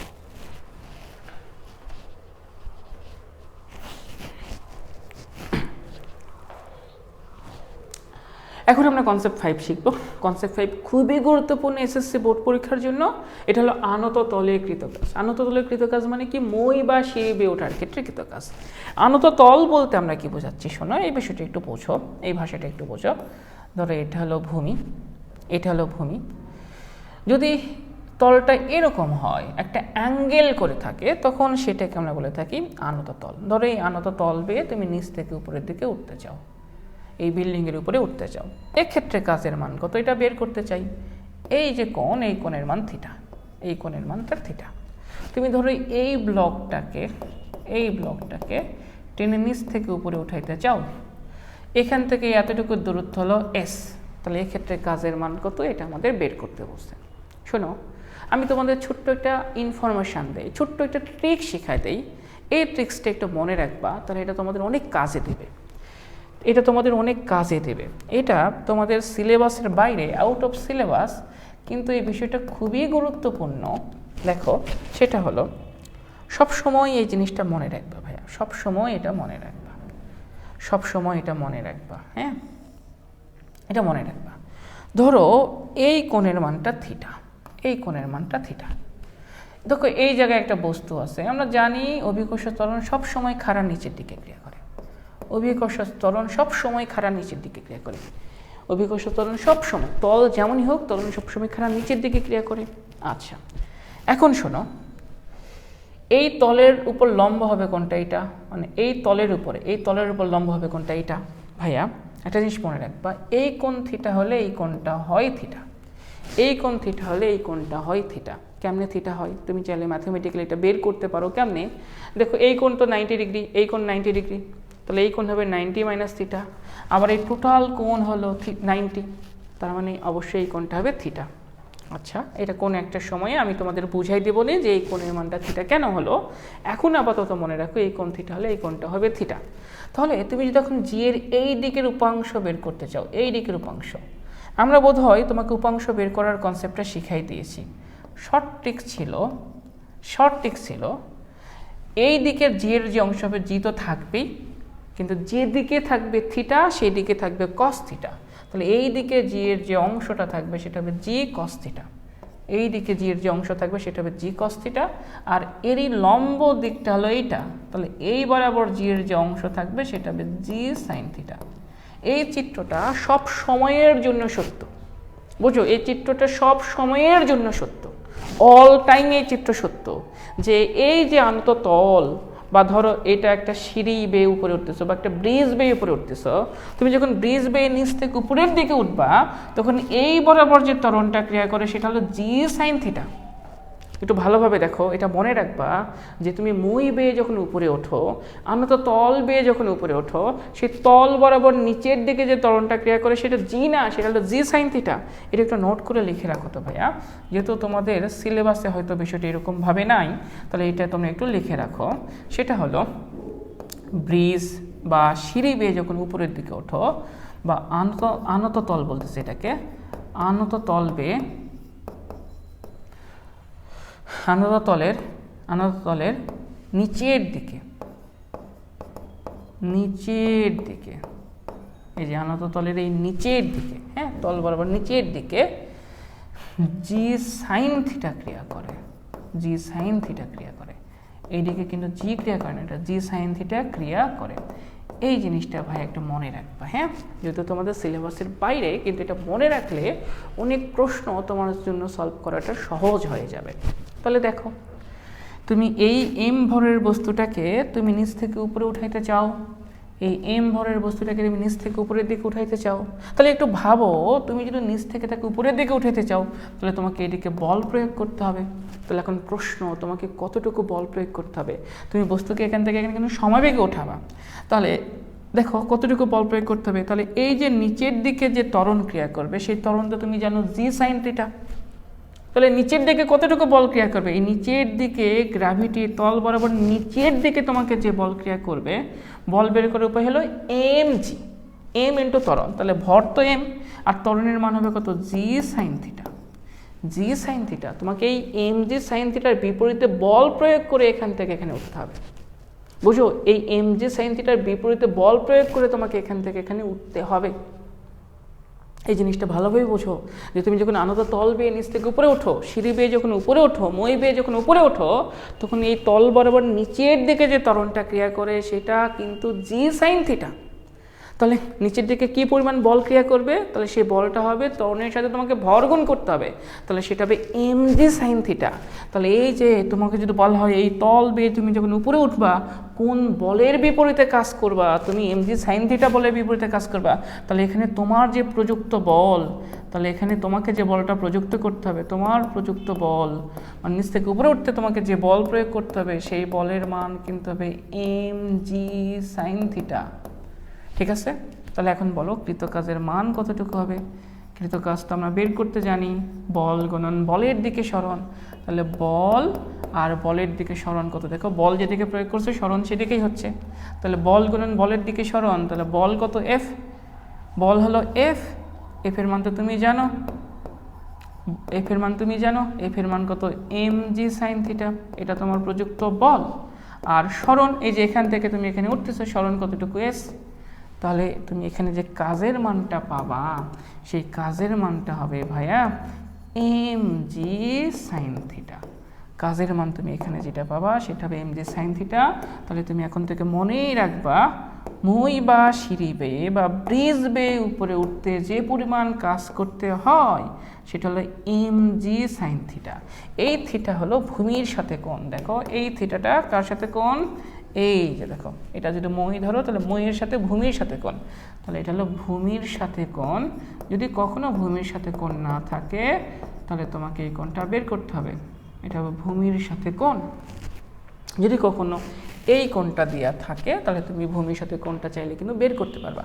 ধরো এই কোণের মানটা দিয়ে আছে থিটা ড্যাশ, থিটা ড্যাশ, তাহলে মনে রাখবা এখানে যে থিটাটা তুমি পাবা থিটাটা হবে 90। দেখো এই কোণ এই কোণ এই কোণ মিলে হবে 180 ডিগ্রি, এই কোণের মান তো ভাইয়া কত ডিগ্রি 90 ডিগ্রি, তাহলে এই দুই কোণের সমষ্টি অবশ্যই হওয়া লাগবে কত 90। তার মানে যদি প্রশ্নে কখনো থিটা ড্যাশ দেওয়া থাকে থিটা বের করার উপায় হবে 90 মাইনাস থিটা ড্যাশ যদি থাকে, আর যদি না থাকে তাহলে তো কথাই নাই, তাহলে তো কথা নাই। ধরো এটা দিয়ে আছে 30 ডিগ্রি, এটা দিয়ে আছে 30 ডিগ্রি, তাহলে এই কোণ কত হবে 60 ডিগ্রি, এটা দিয়ে আছে ধরো 60 ডিগ্রি, তাহলে এই কোণ কত হবে 30 ডিগ্রি। অর্থাৎ মেন কথা হলো যে তোমাকে যে কোণটা বের করতে হবে সেই কোণটা হবে সবসময় ভূমির সাথে কোণ, তোমার কোণটা হবে সবসময় ভূমির সাথে কোণ। ওই কোণ দেওয়া থাকলেও তুমি এই কোণটা বের করে নিবা। তাহলে মই বা সিঁড়ি বেয়ে উপরে ওঠার ক্ষেত্রে কৃতকাজের মান হবে mg sin থিটা। যদি তোমাকে বলে কোন বলের বিপরীতে কাজ করতে হবে সেটা হবে mg sin থিটা। অর্থাৎ তুমি সিঁড়ি বেয়ে মই বেয়ে তুমি যখন উপরে ওঠো নিচের দিকে যে বলটা ক্রিয়া করে সেটা mg না, তোমাকে নিচের দিকে যে টেনে নামায় তল বরাবর নিচের দিকে যে টেনে নামায় সেটা হলো mg sin থিটা। মনে থাকবে এটা, আশা করি বুঝছি। আরেকটা গুরুত্বপূর্ণ বিষয় ভাইয়া, নিচ থেকে উপরে উঠাইতেও যে কাজ উপর থেকে নিচে নামাইতেও সেম কাজ। এই ব্লককে নিচ থেকে উপরে উঠাইতে যে পরিমাণ কাজ করতে হবে এই ব্লককে উপর থেকে নিচে নামাইতেও সেম পরিমাণ কাজ করতে হবে। তাহলে এটা একটু লিখে রাখো, উপরে উঠানো এবং নামানোর ক্ষেত্রে কৃতীয় কাজের মান সেম। সেটা হলো এই ব্লকটাকে উপরে উঠাইলেও যে কাজ এই ব্লকটাকে উপর থেকে নিচে নামাইলেও সেম কাজ হইতো। উপরে উঠানো, উপরে উঠানো এবং নামানোর ক্ষেত্রে কৃতীয় কাজের মান সেম, এবং নামানোর ক্ষেত্রে কৃতকাজ একই হবে, কৃতকাজ একই হবে। এইটা একটু মনে রাখবা, হ্যাঁ, উপরে উঠানো এবং নামানোর ক্ষেত্রে কৃতকাজের মান সেমই আসবে। তুমি যদি ম্যাথমেটিক্যালি বের করো সেম আসবে। ধরো এখান থেকে তুমি নিচে নামাবা, আচ্ছা, তাহলেও কাজের মান তোমার সেমই আসবে। তো একটু দেখাই দেই তাহলে তুমি বিষয়টা একটু ক্লিয়ার বুঝতে পারবা। দেখো সেটা হলো এরকম ব্লক, এই যে তোমার সেই সিঁড়ি বা ব্রিজ যেটাই বলো, তুমি এই যে এর উপরে উঠবা, বাংলা সিনেমায় দেখবা নায়ক নায়িকার সাথে দেখা করার জন্য এরকম বাড়ির বিল্ডিংয়ে ওঠে, এই যে কোণের মান থাকে থিটা, এই যে মই লাগাই, রাইট। এবার ধরো সে উপরে উঠছিলে উপর থেকে নিচে নামবে, বা এই ব্লকটাকে তুমি নিচে নামাবা, তাহলে এর ভর হলো m, সবসময় মোট ভর নিতে হবে। তাহলে এই দিকে কতটুকু বল প্রয়োগ করতে হবে আমরা জানি, আর কিছু সত্য হোক আর না হোক এটা সত্য যে এই বরাবর যে ত্বরণটা ক্রিয়া করে আমরা জানি সেই ত্বরণটা হলো g sin থিটা, সেই ত্বরণটা হলো g sin থিটা। তাহলে নিচের দিকে যে বলটা ক্রিয়া করবে, এই সরণ তো এখানে এস, তাহলে নিচের দিকে যে বল ক্রিয়া করবে সেই বলের মান কতটুকু, সেই বলের মান হলো mg sin θ। এটা হলো গ্র্যাভিটির দিকে কাজ, আর এটা হলো গ্র্যাভিটির বিরুদ্ধে কাজ। এখানে আবার কিছু বিষয় আছে, বলের দ্বারা কাজ এবং বলের বিরুদ্ধে কাজ। এরকম প্রশ্ন যদি তোমাকে সলভ করতে বলে আগে বুঝতে হবে কার বল দ্বারা কাজ করতে বলতেছে। যার বল দ্বারা কাজ করতে বলবে ওই বলের দিকে যদি সরণ হয় তাহলে কাজ হবে পজিটিভ, ওই বলের বিপরীত দিকে কাজ হলে ভেরি নেগেটিভ। আমরা এই টাইপের প্রশ্ন সলভ করে তোমাদেরকে এই বিষয়টা বুঝাই দেবো, প্রবলেম নাই। এখানে আসো, তাহলে বল হবে mg sin θ, সরণ কতটুকু এস, তাহলে কাজের মান হবে বল হলো mg sin θ আর সরণ কতটুকু এস। তো আমরা তো এটাই বললাম, উপরে ওঠানোর ক্ষেত্রে এবং নামানোর ক্ষেত্রে কাজের মান হয় সেম, তাহলে হবে mga sin θ, এটা হবে mga sin θ। ওকে, তাহলে উঠানো বা নামানোর ক্ষেত্রে কাজের মান সেমই হবে। থিটা হলো বল এবং সরণের মধ্যবর্তী কোণ। আচ্ছা, আমরা একটা প্রবলেম সলভ করব। সেই প্রবলেম সলভ করার আগে আমি তোমাদের আরেকটা গুরুত্বপূর্ণ একটু বিষয় নিয়ে কথা বলতেছি, এই বিষয়টা একটু মনে রাখবা। রাজশাহী বোর্ডে এই টাইপের প্রশ্ন একবার আসছিল, ঠিক আছে, বা আসতে পারে, কারণ প্রশ্নগুলো তো এখন অনেক মডিফাই হচ্ছে, রাইট? তাহলে এই জিনিসটা একটু মনে রাখবা, হ্যাঁ, এটা ভেরি ভেরি ইম্পর্টেন্ট। যদিও তোমাদের আউট অফ সিলেবাসের বাইরে আমি আসলে বলবো না, তোমাদের এই টাইপের প্রশ্ন একটু কম আসে, তবে এই জিনিসটা একটু মনে রাখো, যদি কখনো বাই চান্স পরীক্ষায় এসে যায় তাহলে যেন তুমি সলভ করতে পারো। সেটা কীরকম প্রশ্ন? এই প্রশ্নটা অনেকটা এরকমই ভাইয়া, এইরকম আনত তল বেয়ে তুমি উপরে উঠবা, এই আনত তল বেয়ে তুমি উপরে উঠবা, দেখো এই আনত তল বেয়ে তুমি উপরে উঠতেছো, বা ব্রিজ বা মই বা সিঁড়ি বেয়ে তুমি উপরে উঠতেছো, এই সিঁড়ি বেয়ে উপরে উঠতেছো। তবে এখানে একটু একটা বিষয়ের চেঞ্জ আছে, সেই বিষয়টা কি তোমাকে দেখালেই তুমি বুঝবা। দেখো, সেটা হলো এই যে এখানে এই ব্লকটা ছিল, এই ব্লকটাকে তুমি নিচ থেকে উপরের দিকে উঠাবা, রাইট? এই কোণের মান থিটা। তুমি এই ব্লকটাকে যে নিচ থেকে উপরের দিকে উঠাবা, এই ব্লকের নিজস্ব একটা ত্বরণ দিয়ে দিছে, দিয়ে দিছে যে এই ব্লকটা এ ত্বরণে নিচ থেকে উপরের দিকে উঠতেছে, এই ব্লকটা এ ত্বরণের নিচ থেকে উপরের দিকে উঠতেছে, এই সরণের মান এস, সরণের মান এস, রাইট? তাহলে এই ক্ষেত্রে কাজের মান কত? তার মানে দেখো, এই ব্লকটাকে যে উঠাচ্ছ, এই ব্লকের নিজস্ব একটা ত্বরণ দেয়া আছে, কিন্তু এখানে ব্লকের কোনো নিজস্ব ত্বরণ দেওয়া ছিল না, এখানে ব্লকের নিজস্ব কোনো ত্বরণ দেওয়া ছিল না, এখানে শুধু একটা ত্বরণ ছিল, সেটা হলো অভিকর্ষ ত্বরণ, কিন্তু এখানে বস্তুর একটা নিজস্ব ত্বরণ দেওয়া আছে। তাহলে এই ক্ষেত্রে কাজের মান কতটুকু হবে? তাহলে একটু বোঝার ট্রাই করো। ওই ত্বরণ থাকুক না থাকুক, যা হয় হোক, আমরা জানি এই তল বরাবর নিচের দিকে যে ত্বরণটা ক্রিয়া করে সেই ত্বরণটা হলো, এই ত্বরণটা হলো জি সাইন থিটা। এটা আমরা জানি, এই ত্বরণটা জি সাইন থিটা। তার মানে এই যে ব্লক, এই ব্লকের একই সাথে দুইটা ত্বরণ আছে, এই ব্লকের একই সাথে দুইটা ত্বরণ আছে, একটা জি সাইন থিটা আর একটা এ, এবং এই দুটা ত্বরণ দেখো বিপরীত দিকে ক্রিয়া করতেছে। এখানে ত্বরণদ্বয় বিপরীত দিকে ক্রিয়া করতেছে, ত্বরণদ্বয় বিপরীত দিকে ক্রিয়া করতেছে, বিপরীত দিকে ক্রিয়া করে, বিপরীত দিকে ক্রিয়া করতেছে, হ্যাঁ, বিপরীত দিকে ক্রিয়া করতেছে। এখানে ত্বরণ দুইটাই বিপরীত দিকে ক্রিয়া করতেছে। তাহলে এক্ষেত্রে তোমাকে যদি কাজের মান বের করতে বলে, এক্ষেত্রে কাজের মান বের করতে বলে, তাহলে খুবই সিম্পল। তাহলে তোমার আগে কি লাগবে? বল লাগবে। বল মানে কত? mg। ত্বরণ লাগবে, m তো mই হবে, আর ত্বরণদ্বয় যদি বিপরীত দিকে ক্রিয়া করে তাহলে যোগ করে দিবা, অর্থাৎ এই জি সাইন থিটার সাথে এই এ কে যোগ করে দিবা, আর সরণ যেটা ছিল সেই সরণই হবে। তাহলে এই জিনিসটা একটু মনে রাখো ভাইয়া, বাই চান্স যদি পরীক্ষায় দিয়ে দেয় কোনো টিচার, যদি করে ফেলে, তখন কি করবা? যদি এই বস্তুর একই সাথে দুইটা ত্বরণ থাকে তাহলে মনে রাখবা, এরকম আনত তল বেয়ে তুমি নিচ থেকে উপরের দিকে উঠতেছো, জি সাইন থিটা ক্রিয়া করতেছে নিচের দিকে, আর এ ত্বরণে উপরে উঠতেছে, এক্ষেত্রে তোমার কাজের মান হবে এম। ত্বরণ দুইটা যদি বিপরীত দিকে ক্রিয়া করে তাহলে যোগ করবা, বিপরীত দিকে ক্রিয়া করে তাহলে যোগ করবা, ঠিক আছে? তাহলে m g sine theta plus a. তাহলে এখন তোমার মনে প্রশ্ন জাগতে পারে, ভাইয়া বিপরীত দিকে ক্রিয়া করলে তো আপনি যোগ করে দিলেন, কিন্তু যদি বাই চান্স একই দিকে ক্রিয়া করে, সেটা কীরকম? যদি ভাইয়া এরকম চিত্রটা দিত, দেখো যদি চিত্রটা এরকম দিত, এরকম আমি তোমাকে একটু অ্যাডভান্স লেভেলের প্রবলেম সলভ করাচ্ছি, যদি বাই চান্স পরীক্ষায় দেয় তখন কি করবা, জাস্ট এটা বোঝানোর জন্য। দেখো এই যে এই ব্লকটাকে তুমি নিচে নামাচ্ছ, কিন্তু বস্তুর নিজস্ব একটা ত্বরণ অলরেডি এখানে আছে এই ত্বরণটা এবার নিচের দিকে, এখানকার সরণ হলো এস। আমরা জানি চিত্র যদি এরকম হয়, আর কিছু সত্য হোক আর না হোক, এই তল বরাবর নিচের দিকে যে ত্বরণটা ক্রিয়া করে সেই ত্বরণের মান হলো জি সাইন থিটা। তোতা পাখির মতো মুখস্থ করে বলো, যদি কখনো এরকম তল বরাবর থাকে, তল বরাবর নিচের দিকে যে ত্বরণ ক্রিয়া করে সেটা হবে জি সাইন থিটা। এখানে দেখো দুইটা ত্বরণই এবার একই দিকে ক্রিয়া করতেছে, বস্তুর ত্বরণ যে এও যেদিকে জি সাইন থিটাও একই দিকে। তার মানে এখানে যে কাজটা হয়েছে ভাইয়া, এখানে যে কাজটা হয়েছে, ত্বরণদ্বয় একই দিকে ক্রিয়া করে, ত্বরণদ্বয় একই দিকে ক্রিয়া করছে, একই দিকে ক্রিয়া করে। ত্বরণদ্বয় একই দিকে ক্রিয়া করলে জাস্ট একটা থেকে আরেকটা বিয়োগ করে দেবা। ত্বরণদ্বয় একই দিকে ক্রিয়া করলে ভাইয়া একটা থেকে আরেকটা বিয়োগ করে দেবা, তাহলে কাজের মান হবে ভর। এই বস্তুর ভর তো কত এম তো থাকবে, এবার লাগবে ত্বরণ। দুটা ত্বরণ যদি একই দিকে ক্রিয়া করে তাহলে বিয়োগ করে দিবা।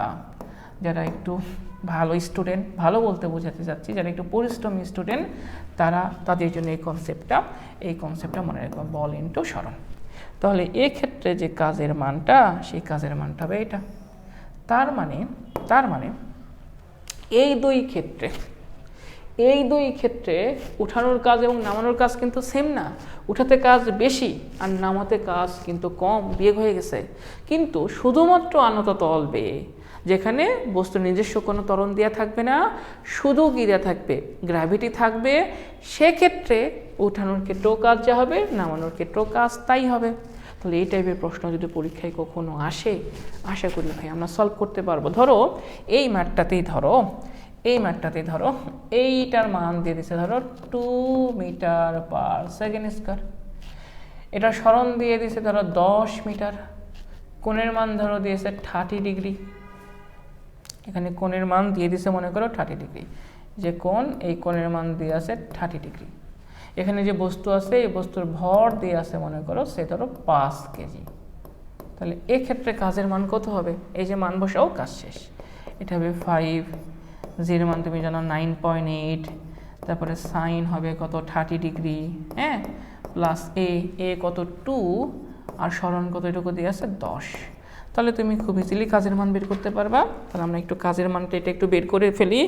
5 গুণন 9.8 সাইন 30, এটা হবে 4.9, তাই না, প্লাস 2 গুণন 10। আমার ক্যালকুলেশন ভুল যেতে পারে, তোমরা একটু ক্যালকুলেশন করে নাও ভাইয়া। এটা 34345 জুল হবে। আর এক্ষেত্রে যদি মান সেম হইতো, সব কিছুই সেম, দেখো এর ভর হলো 5 কেজি, এর ত্বরণ হলো 2 মিটার পার সেকেন্ড স্কয়ার, সরণের মান হলো 10 মিটার, আর থিটার মান দিয়ে আছে 30 ডিগ্রি। তাহলে এক্ষেত্রে কাজের মান কত হবে, এটা হবে 5, 9.8 সাইন হবে ভাইয়া 30 ডিগ্রি, এর মান হবে ভাইয়া 2, আর এস এর মান এখানে আছে ভাইয়া 10। তাহলে এক্ষেত্রে তুমি কাজের মান যেটা পাবা, একটু ক্যালকুলেটর চেপে দেখো, ক্যালকুলেটর চাপলেই তুমি পাবা, এক্ষেত্রে তুমি মান পাবা 145 জুল। তার মানে ওঠার ক্ষেত্রে কাজ আর নামার ক্ষেত্রে কাজ কিন্তু আলাদা। এইটা কিন্তু ভাইয়া ওঠার ক্ষেত্রে, এটা হলো ওঠার ক্ষেত্রে, ঠিক আছে, এইটা হলো আমাদের ওঠার ক্ষেত্রে, আর ওইটা হলো ভাইয়া নামার ক্ষেত্রে, তাই না। এইটা দেখো, এটা হলো নামার ক্ষেত্রে, এটা হলো নামার ক্ষেত্রে, একটা হলো ওঠার ক্ষেত্রে আর একটা হলো নামার ক্ষেত্রে। এই দুই ক্ষেত্রে কাজের মান কিন্তু আলাদা আলাদা আসছে, কিন্তু এই ক্ষেত্রে এবং এই ক্ষেত্রে কাজের মান সেম আসবে। ক্লিয়ার ভাইয়া, এটা যেন মনে থাকে। হ্যাঁ, এই টাইপটা একটু দেখালাম, এটা তোমাদের সিলেবাসের একটু বাইরে, যারা একটু বেশি পরিশ্রম করতে চাও, জানতে চাও, তাদের জন্য এই কনসেপ্টটা। যদি একই সাথে কখনো বস্তুর দুইটা ত্বরণ থাকে তাহলে এইভাবে সলভ করবা, আর একটা ত্বরণ থাকলে তো তুমি আজ ইউজুয়াল যেভাবে সলভ করো ওভাবেই সলভ করবা। তাহলে চলো তো আমরা এই প্রশ্নটা সলভ করতে পারি কিনা এটা একটু দেখি। আশা করি এই প্রবলেমটা আমরা সলভ করতে পারবো। দেখো কি বলছে, প্রশ্নটা কি বলছে, আগে এই প্রশ্নের একটা চিত্র অঙ্কন করে ফেলে। চলো, 80 কেজি ভরের একজন লোক 20 কেজি ভরের একটি বোঝা মাথায় নিয়ে 40 মিটার দৈর্ঘ্যের মই দিয়ে একটি দালানের ছাদে উঠল।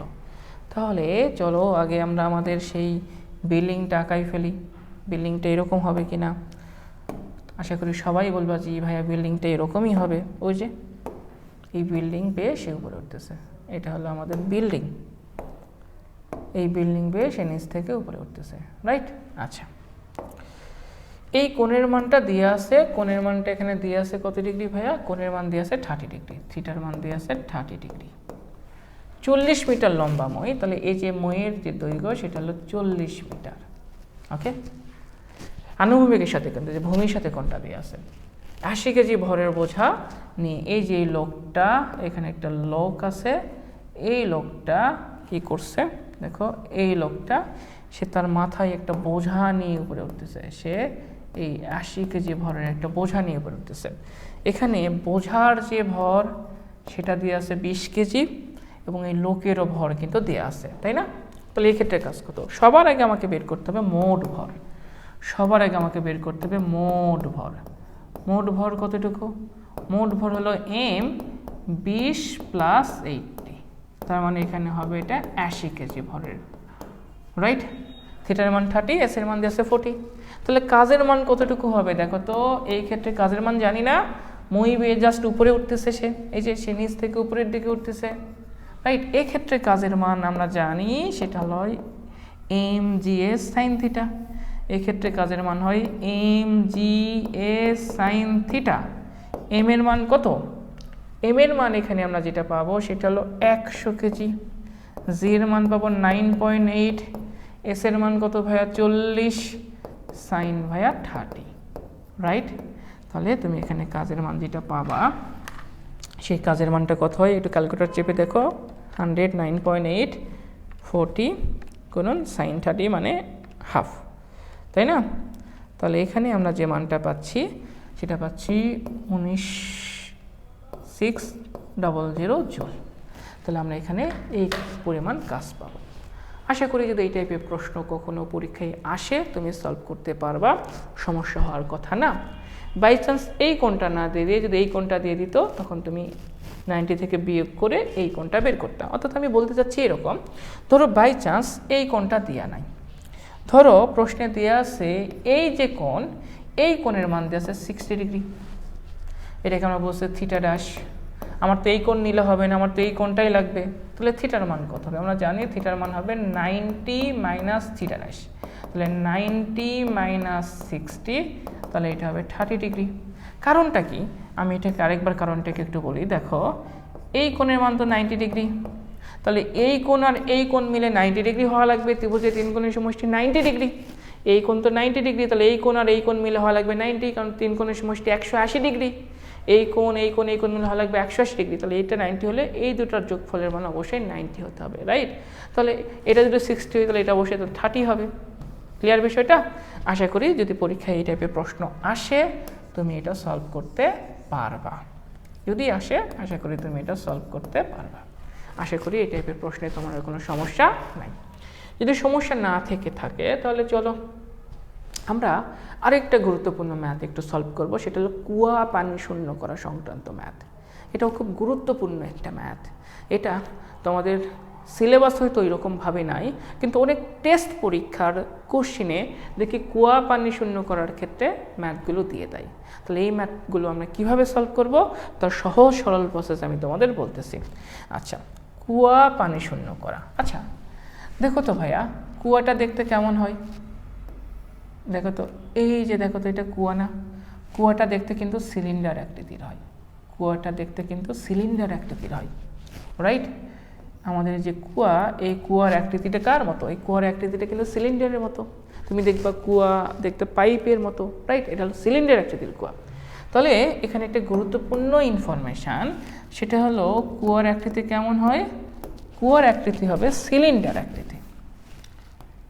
কুয়ার আকৃতি হবে, কুয়ার আকৃতি কেমন? কুয়ার আকৃতি হবে সিলিন্ডার আকৃতির, সিলিন্ডার আকৃতির। এই জিনিসটা একটু ভাইয়া মনে রাখবা, হ্যাঁ।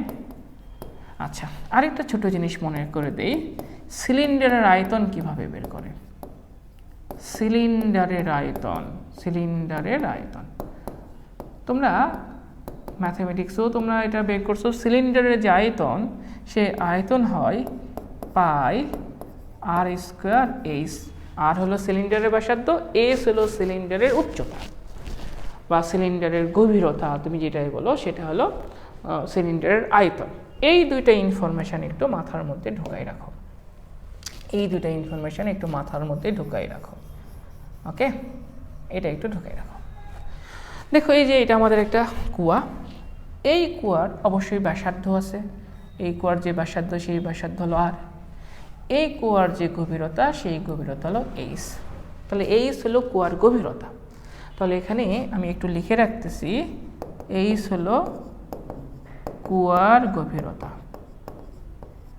ঠিক আছে, এইচ কুয়ার গভীরতা, আর হলো কুয়ার ব্যাসার্ধ, আইস হলো কুয়ার গভীরতা। একটু বোঝো, এই কুয়াটা পানিপূর্ণ হতে পারে, অর্ধ পানিপূর্ণ হতে পারে, পানি শূন্য হতে পারে। পানি থাকুক আর না থাকুক, কুয়ার গভীরতার কোনো যায় আসবে না, কুয়ার গভীরতা যা ছিল তাই থাকবে। কারণ এরকম অনেক কুয়াই আছে যে কুয়ার মধ্যে পানি নাই বলে কি কুয়ার গভীরতা নাই? কুয়ার গভীরতা তো আছে, উপর থেকে নিচ পর্যন্ত, ওইটাই তো কুয়ার গভীরতা। পানি থাকতেও পারে, নাও পারে। এখন এই কুয়াটা যদি পানিপূর্ণ থাকে, তাহলে এই কুয়াটা যদি পানিপূর্ণ অবস্থায় থাকে, এই যে পানিপূর্ণ অবস্থায় থাকে, তাহলে এই পানির গভীরতার কুয়ার গভীরতা একই হবে।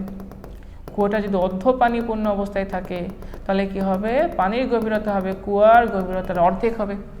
এটা আমাদের একটা পানিপূর্ণ কুয়া। এখন এই কুয়াটাকে আমরা পানি শূন্য করতে চাই, তাহলে একবার বোঝো, এখানে কুয়ার গভীরতা যতটুকু, পানির গভীরতাও ততটুকু। কারণটা কি? কারণটা হলো এটা হলো একটা পানিপূর্ণ কুয়া, এটা হলো পানিপূর্ণ কুয়া। এখন এই কুয়াটাকে আমরা পানি শূন্য করতে চাই, তাহলে নিচ থেকে পানিকে আমরা উপরে উঠাবো। তাহলে আমাকে কাজের মান কত হবে এটা আমাকে বের করতে বলছে। ধরো আমরা সম্পূর্ণ পানি উঠাবো, তাহলে আমরা কাজ বের করতে চাই, তাহলে কৃত কাজ, তাহলে কাজ সমান সমান আমরা কি জানি? কাজ সমান সমান জানি বল গুণন বলের দিকে সরণ লাগবে। তাহলে এখন একটু বোঝো, তুমি পানিকে যখন নিচ থেকে উপরে উঠাবা, তুমি কোন পানির কণার সরণ নিবা? এটা বালতি ভর্তি, মানে একটা কুয়াতে পানি আছে, তুমি পানির কোন সরণটা নিবা? সরণ বলতে আসলে আমরা কি বুঝি? সরণ বলতে বুঝি এখানে একটা বস্তু ছিল, বস্তুটা এখানে চলে আসলো, তখন এটাকে আমরা বলি সরণ। কিন্তু পানির ক্ষেত্রে তুমি কোন কণার সরণ নিবা? এখানে পানির তো একটা কণা নাই, এখানে পানির কোটি কোটি কণা আছে। যদি পার্টিকেল হইতো, কণা হইতো, এক জায়গা থেকে আরেক জায়গায় নিয়ে যাইতাম, এটা হয়তো সরণ। কিন্তু এখানে তো পানি আছে অসংখ্য, পানির অসংখ্য কণা আছে। এখন আমি কোন কণার সরণ নিব? এই জন্য শোনো, আমরা কুয়া পানি শূন্য করার সময় যে সরণটা নিব, সেটা আমরা গড় সরণ নিতে পারি অথবা ভরকেন্দ্রের সরণ নিতে পারি। কি বললাম? হয় গড় সরণ নিব অথবা ভরকেন্দ্রের সরণ নিব। আমি তোমাকে ভরকেন্দ্রের সরণের মাধ্যমে প্রবলেমটা সলভ করে শেখাচ্ছি। তাহলে মনে রাখবা, কুয়ার ক্ষেত্রে কাজের ইকুয়েশন হবে বল গুণন ভরকেন্দ্রের সরণ। তাহলে এখন তোমার মনে প্রশ্ন জাগছে যে ভাইয়া ভরকেন্দ্র জিনিসটা কি? ভরকেন্দ্র হলো যেখানে কুয়ার সমস্ত ভর কেন্দ্রীভূত থাকে, সেইটাকে আমরা বলে থাকি ভরকেন্দ্র। মানে বিষয়টা এরকম, ধরো এইটা তো আমাদের কুয়া, এই কুয়ার পানি ছড়িয়ে ছিটিয়ে আছে। তাহলে এই কুয়ার আমাকে এমন একটা বিন্দু বের করতে হবে যেখানে এই কুয়ার সমস্ত ভর কেন্দ্রীভূত আছে। কুয়াটা সিমেট্রিক্যালি সেম মানে কি? উপরেও যতটুকু তোমার ব্যাসার্ধ, নিচেও ব্যাসার্ধ ততটুকু। এটাকে আমরা বলি সিমেট্রিক্যালি সেম, সব দিকে সেম। ঠিক আছে? যেরকম এই কলমে যদি এতটুকু বাদ দাও, দেখে এটা সিমেট্রিক্যালি সেম, তার মানে এই দিকে যতটুকু মোটা, এই দিকেও ততটুকুই মোটা। এটাকে বলি আমরা সিমেট্রিক্যালি এটা সেম, মানে সব দিকে তার এখানেও ব্যাসার্ধ যায়, এখানেও ব্যাসার্ধ তাই, মাঝখানেও ব্যাসার্ধ তাই। তাহলে এক্ষেত্রে ভরকেন্দ্র বের করার উপায় হলো, এক্ষেত্রে আমরা তো আসলে কুয়ার ভরকেন্দ্র বের করব না, আমরা বের করব পানির ভরকেন্দ্র। তার মানে ভরকেন্দ্র বের করার উপায় হলো, যতটুকু জুড়ে পানি থাকবে তাকে দুই দিক থেকে অর্ধেক করে দেবা। তাহলে এটা পানি পূর্ণ কুয়া, তাহলে আমরা এটাকে দুই দিক থেকে অর্ধেক করে দেই। এই যে এই মাঝ বরাবর অর্ধেক করে দিলাম, এই মাঝ বরাবর অর্ধেক করে দিলাম। তাহলে এই যে এখানে যে বিন্দুটা পাচ্ছ এটাকেই বলা হবে ভরকেন্দ্র, এটাকেই বলা হবে ভরকেন্দ্র। ধরে নিচ্ছি এই কুয়ার সমস্ত পানির ভরটুকু, এই কুয়ার যতটুকু পানি আছে সমস্ত ভর এই বিন্দুতে কেন্দ্রভূত আছে। তাহলে আমরা তো চাই এই কুয়ার সমস্ত ভরকে উপরে উঠাইতে, এই কুয়ার সমস্ত ভরকে উপরে উঠানো যে কথা, এই ভরকেন্দ্রকে নিচ থেকে উপরে উঠানো সেম কথা। আমরা ভরকেন্দ্রের বিষয়টা কেন নিয়ে আসলাম ভাইয়া? কারণ আমি এখন পানির কোন কণার সরণ আমি নিব? পানি তো এখানে ছড়িয়ে ছিটে থাকা মাছ, অসংখ্য কণার সমন্বয়ে গঠিত। আমি কোন কণার সরণ নিব? উপরে একদম উপরের পানির কণার সরণ একদম নিচের পানির কণার সরণ কি সেম হবে? সেম হবে না। তুমি এখানে হয় গড় সরণ নিতে পারো অথবা ভরকেন্দ্রের সরণ নিতে পারো। আমি ভরকেন্দ্রের সরণের মাধ্যমে তোমাকে প্রবলেমটা সলভ করে শেখাবো। ভরকেন্দ্র কি? যেখানে সমস্ত ভর কেন্দ্রভূত আছে সেটাকে হবে ভরকেন্দ্র। আমরা বের করব পানির ভরকেন্দ্র। তাহলে পানির ভরকেন্দ্র কেমনি বের করব? পানির ভরকেন্দ্র বের করার উপায় হলো যতটুকু জুড়ে পানি থাকবে তাকে তুমি দুই দিক থেকে অর্ধেক করে দিবা। তাহলে এটা একটা পানিপূর্ণ কুয়া, এই জন্য আমি তাকে দুই দিক থেকে অর্ধেক করে দিলাম। তাহলে এই যে এখান থেকে যে এতটুকু উপরে উঠাবা এটাই হবে ভরকেন্দ্রের সরণ। তাহলে নিচ থেকে টোটাল এইচ হলে এতটুকু হবে h/2 আর নিচেরটুকু হবে h/2। তোমাকে উঠাইতে হবে যে এখান থেকে এখানে, দেখো তোমাকে যে এখান থেকে এখানে উঠাবা এটাই হলো তোমার ভরকেন্দ্রের সরণ। ক্লিয়ার বিষয়টা? কিন্তু আমি তোমাকে ভরকেন্দ্রের সরণ এরকম ভরকেন্দ্র বের করানো শিখাবো না। আমি তোমাকে ভরকেন্দ্রের সরণ বের করে একটা সহজ ট্রিক্স শিখাই দিব। তুমি এই ট্রিক্সটা ভাইয়া ফলো করবা, যে কোনো প্রশ্ন সলভ করতে পারবা। সেটা কি? দেখো ভরকেন্দ্রের সরণ, তোমাকে আর ভরকেন্দ্র বের করা লাগবে না, তুমি ডাইরেক্ট বের করতে পারবা ভরকেন্দ্রের সরণ। সেই ভরকেন্দ্রের সরণকে আমি h দ্বারা প্রকাশ করতেছি। ভরকেন্দ্রের সরণ বের করার উপায় হলো ভাইয়া যে যতটুকু পানি তুলবো, কারণ তুমি সমস্ত পানি তো নাও তুলতে পারতা, তুমি তো অর্ধেক পানিও তুলতে পারতা, তাহলে কি সমস্ত পানির ভরকেন্দ্রের সরণ তুমি বের করতা না? তুমি যতটুকু পানি তুলবা ততটুকুর ভরকেন্দ্রের সরণ তোমার প্রয়োজন।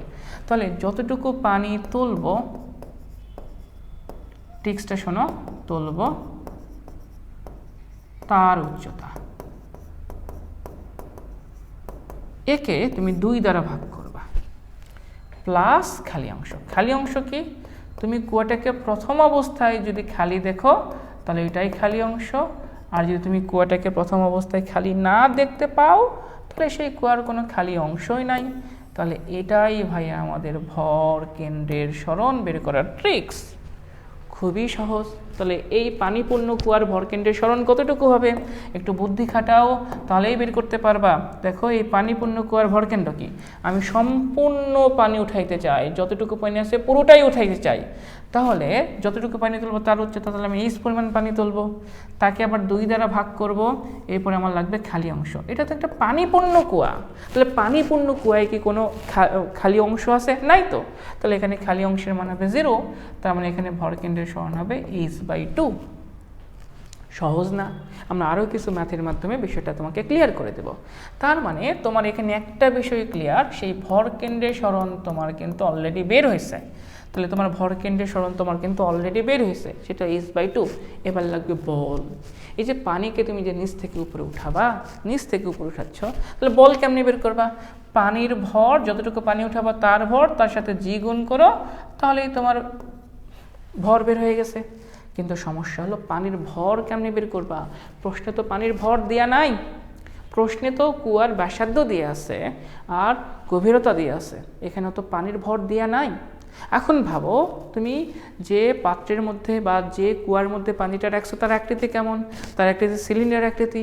আমরা জানি পানির নির্দিষ্ট কোনো আকার আকৃতি নাই। তুমি যে পাত্রের মধ্যে রাখবা সেই পাত্রের আকার বা আকৃতি ধারণ করবে। তাহলে তুমি রাখছো কার মধ্যে? সিলিন্ডারের মধ্যে।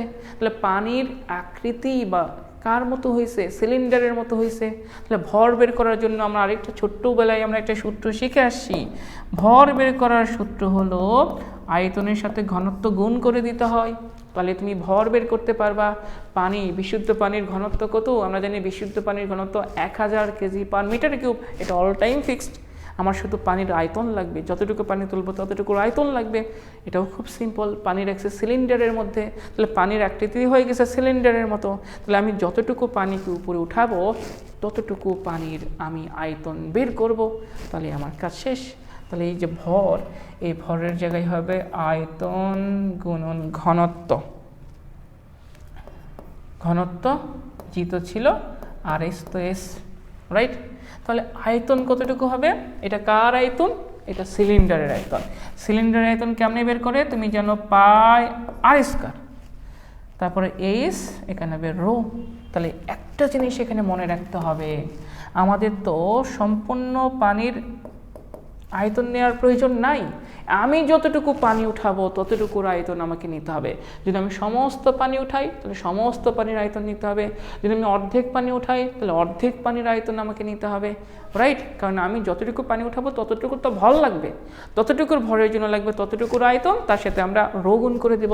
তাহলে এইসের পরিচয়টা হবে যতটুকু পানি তুলব, যতটুকু পানি তুলব, যতটুকু পানি তুলবো, হ্যাঁ, এটা হবে যতটুকু পানি আমরা তুলবো ততটুকুর ভাইয়া উচ্চতা হবে, হ্যাঁ, বা গভীরতা হবে, এটা কিন্তু মাথায় রাখতে হবে। তাহলে এখানে আয়তনের জায়গায় বসাতে পারি পাই আর স্কয়ার এস রো জি, আর এই যে ভরকেন্দ্রের সরণ এখানে কত h/2। তাহলে সম্পূর্ণ পানিতে কুয়াটাকে আমি যদি পানি শূন্য করতে চাই তাহলে আমাকে এই পরিমাণ কাজ করতে হবে, এই পরিমাণ কাজ করতে হবে। বা আমরা এই সূত্রটাকে আমরা সহজ ভাষায় লিখতে পারি, ডব্লু সমান সমান, বুঝেই যাচ্ছে, ডব্লু সমান সমান দেখো বল গুণন ভরকেন্দ্রের সরণ। বল মানে কত হবে এখানে? ভি রো জি ইন্টু এস, রাইট। তুমি কিন্তু ভি এর মানও বের করতে পারো, এস এর মান বের করার সূত্র তুমি শিখে ফেললা। তাহলে আমরা যে জিনিসটা শিখছি এই জিনিসটা অ্যাপ্লাই করে আমরা দু একটা ম্যাথ সলভ করতে চাই, দেখি আমরা পারি কিনা। হ্যাঁ, আমরা একটু দেখতে চাই এই ম্যাথটা আমরা সলভ করতে পারি কিনা। যদি পারি তাহলে তো আমাদের বিষয়টা ক্লিয়ার যে আমরা পারি। দেখো তো প্রশ্নটা কি বলছে, প্রশ্নটা কি বলা আছে দেখো, এটা আমরা একটু সলভ করতে চাই। এটা সলভ করতে পারলে আমাদের সব কিছু ওকে। কী বলা আছে? একটি পানিপূর্ণ কুয়ার গভীরতা 20 মিটার। তার মানে এখানে কুয়ার যে গভীরতা সেটা দিয়ে আছে 20 মিটার। এটা পানিপূর্ণ কুয়া। এর ব্যাস 2 মিটার। ব্যাস থাকলে আমার ব্যাসার্ধ লাগবে, ব্যাসার্ধ বের করে ডিকে দুই দ্বারা ভাগ, তাহলে 2 মিটারকে 2 দ্বারা ভাগ করলে আমরা পাবো ব্যাসার্ধ হলো 1 মিটার। কুয়াটিকে পানি শূন্য করার জন্য একটি পাম্প লাগানো হলো, ভালো কথা। এখন 1 নাম্বার প্রশ্নে কি বলছে? বলছে পাম্প দ্বারা সম্পূর্ণ পানি তুলতে কৃতকাজের পরিমাণ কত। তার মানে ভাইয়া তুমি এখানে সম্পূর্ণ পানি উঠাইতে চাও, তাহলে সম্পূর্ণ পানি উঠাইতে কৃতকাজের মান লাগবে। তাহলে আমি বলছি কুয়া পানি শূন্য করার ক্ষেত্রে কৃতকাজের মান লিখবা বল গুণন ভরকেন্দ্রের সরণ। পানির ভরকেন্দ্রের সরণ তুমি কথাটা লিখতে পারো, ভরকেন্দ্রের সরণ লিখলেও কথাটা ক্লিয়ার। বা আমরা এখানে বলতে পারি সবচেয়ে ভালো হয় পানির ভরকেন্দ্রের সরণ, এই কথাটা লিখলে বল গুণন পানির ভরকেন্দ্রের সরণ, ভরকেন্দ্রের সরণ, রাইট। বল মানে কত? এফ। ভরকেন্দ্রের সরণ এস। এফ মানে কতটুকু? mg, নিচ থেকে টেনে উঠাবো, ইন্টু এস। ভর তো দিয়ে নাই, তাহলে এটা হবে ভি রো জি ইন্টু এস। ভি কি? আয়তন। কার আয়তন? পানির আয়তন। পানি কার মধ্যে আছে? সিলিন্ডার একটি কুয়ার মধ্যে। তাহলে সিলিন্ডারের আয়তন কতটুকু হবে? যতটুকু পানি আছে পাই আর স্কয়ার এইচ, কারণ আমি সম্পূর্ণ পানি উঠাবো এই জন্য আমি সম্পূর্ণ গভীরতা নিচ্ছি। তারপরে এখানে হবে রো জি। এবার লাগবে আমার ভরকেন্দ্রের সরণ। এখানে ভরকেন্দ্রের সরণ কতটুকু হবে দেখো তো, আমি যতটুকু পানি আছে পুরোটাই উঠাইতে চাই, তাহলে এইচ পরিমাণ পানি আছে তাকে পুরোটাই উঠাইতে চাই, তাহলে এইচকে 2 দ্বারা ভাগ, অর্থাৎ এখানে যে থাকবে তাকেই 2 দ্বারা ভাগ দিবা, প্লাস খালি অংশ। এটা তো একটা পানিপূর্ণ কুয়া, পানিপূর্ণ কুয়ায় খালি অংশ 0, তাহলে এটা হবে h/2। তাহলে এখানে ভরকেন্দ্রের সরণ হবে h/2। তাহলে এই যে তুমি মান বসাই দিলে তোমার কাজ শেষ। তাহলে তুমি এখন মান বসাইতে পারো। পায়ের মান হলো 3.1416, আর এর মান হলো 2, আর এর মান ভাইয়া 1 এর উপরে হবে স্কোয়ার গুণন এইচ কত মিটার ভাইয়া? এইচ হলো 20 মিটার, গুণন রো রো রো পানির ঘনত্ব হলো 1000 কেজি পার মিটার কিউব, জির মান ভাইয়া 9.8, এইচের মান ভাইয়া দিয়ে আছে 20, 20কে তুমি 2 দ্বারা ভাগ করবা, করে তুমি এখানে যে মানটা পাবা সেটাই হবে তোমার কৃত কাজের মান। আমি একটু করি 3.1416 গুণন 1 পরিষ্কার মানে 1, এরপরে এটা হবে 20 গুণন 1000, তারপরে হচ্ছে ভাই 9.8, তারপরে 20কে 2 দ্বারা ভাগ করলে হবে 10। তাহলে তুমি এখানে যে পরিমাণ কাজ পাবা সেটা হলো 1657536 জুল। তার মানে তোমার এত জুল কাজ এখানে সম্পূর্ণ হবে। আর যদি সম্পূর্ণ পানি তুলতে তোমাকে এই পরিমাণ কাজ তোমাকে করতে হবে। যদি এই টাইপের প্রশ্ন আসে আশা করি তুমি সলভ করতে পারবা। এবার একটু দেখো তো 2 নাম্বার প্রশ্নটা দেখো তো, তাহলে তোমার বুদ্ধিটা আরেকটু ক্লিয়ার হবে, অর্থাৎ তোমার প্রবলেমটা আরেকটু ক্লিয়ার হবে। কি বলছে, পাম্প দ্বারা প্রথম অর্ধেক পানি তুললে কৃত কাজ কত, যতটুকু পানি আছে তার প্রথম অর্ধেক পানি তুলবা। তাহলে এখানে কাজের যে ইকুয়েশন ভাইয়া দেখো, তুমি তো এই যে এফ গুণন এস লিখতাই, আমি আর বাকিটুকু লিখতেছি না, তাই না? এফ এর জায়গায় তো তুমি এই যে লিখতা ভি রো জি, এটা তো তুমি লিখতা ভি রো জি, এগুলো লিখতাই, মানে এতটুকু তো তুমি মেনটেন করতাই, তাই না? আমি একবারে লিখতেছি ভি রো জি গুণন কত এস। তোমার এখান থেকে বের করতে হবে আয়তন। কার আয়তন? পানির আয়তন। কতটুকু পানিকে উঠাচ্ছ, তাহলে সিলিন্ডারের মধ্যে রাখছো, এটা হবে পাই আর স্কয়ার। এবার ভাইয়া তুমি কি সম্পূর্ণ পানি উঠাচ্ছ না অর্ধেক পানি উঠাচ্ছ? দেখো তুমি অর্ধেক পানি উঠাচ্ছ, তাহলে তোমার লাগবে অর্ধেক গভীরতা, তাহলে S/2 ও রো জি ছিল থাকবে। এবার তোমার লাগবে ভরকেন্দ্রের সরণ, তাহলে এবার ভরকেন্দ্রের সরণ কতটুকু হবে দেখো তো। ভরকেন্দ্রের সরণ হবে তুমি যতটুকু পানি উঠাইতে চাও, H/2 পরিমাণ, সেই H/2কে অর্থাৎ তুমি যতটুকু পানি উঠাইতে চাও সেই পরিমাণ যে গভীরতা আছে, উচ্চতা আছে, তাকে তোমাকে 2 দ্বারা ভাগ করতে হবে। কিন্তু দেখো এটা একটা পানিপূর্ণ কুয়া, সেই পানিপূর্ণ কুয়ার তুমি যখন উপরের অর্ধেক পানি তুলবা তখন কি কুয়ায় কোনো খালি অংশ আছে? নাই তো, এটা তো পানিপূর্ণ কুয়া, তুমি বালতি করে বা যেটা করে তুমি উপরের অর্ধেক পানি তুমি উঠাচ্ছ, তার মানে এই কুয়ায় কিন্তু খালি অংশ নাই। তাহলে খালি অংশের মান হবে 0, তাহলে এটা হবে H/4। তাহলে এই ক্ষেত্রে ভরকেন্দ্রের সরণ হবে H/4। তাহলে তুমি এখন এখানে মান বসাই দেবা, তোমার কাজ শেষ। এই যে 3.1416, আর এর মান 1, এইচ এর মান 20, 20কে 2 দ্বারা ভাগ, এখানে হবে 1000, 9.8, এইচ এর মান 20, তাকে 4 দ্বারা ভাগ, তুমি এখানে কাজের মান পাবা। এখন একটু শোনো, এবার তুমি যদি 3 নাম্বার প্রশ্নটা করো তাহলে এই বিষয়টা তোমার কাছে আরও ক্লিয়ার হয়ে যাবে যে 3 নাম্বার প্রশ্নটা আমরা কিভাবে সলভ করব। দেখো 3 নাম্বার বলছে পাম্প দ্বারা বাকি অর্ধেক পানি তুলতে কৃত কাজ। দেখো কুয়ার পানি ছিল, তার অর্ধেক তুমি অলরেডি উঠাই ফেলছো, তাহলে অর্ধেক অংশ খালি হয়ে গেছে, বাকি আছে অর্ধেক অংশ, তাহলে সেই অর্ধেক অংশের পানি উঠাইতে কৃত কাজ কত। তাহলে তো তুমি কাজের ইকুয়েশন অ্যাজ ইউজুয়াল এফ গুণন এস তুমি লিখবা, মানে এতটুকু তো তুমি লিখবা, এখানে আমি একবারে লিখতেছি। তাহলে এখানে হবে ভি রো জি ইন্টু কত এস, ভি রো জি ইন্টু এস। ভি তোমার আয়তন লাগবে, কতটুকুর আয়তন, যতটুকু পানি উঠাবা, তাহলে পাই আর স্কয়ার। পানি আছে কতটুকু, অর্ধেক পানি, তুমি নিচের পুরো অর্ধেকই তো উঠাবা, তাহলে এখানে H/2 হবে, এখানে কোনো চেঞ্জ আসবে না, রো জি। এবার তুমি বের করবা ভর কেন্দ্রের সরণ। দেখো এবার তুমি যদি ভর কেন্দ্রের সরণ বের করো কেমন হবে, যতটুকু পানি উঠাইতে চাও তাকে 2 দ্বারা ভাগ, তুমি পানি উঠাইবা H/2 পরিমাণ, তাকে 2 দ্বারা ভাগ করতে হবে। ভর কেন্দ্রের সরণের ইকুয়েশনটা এটাই ছিল।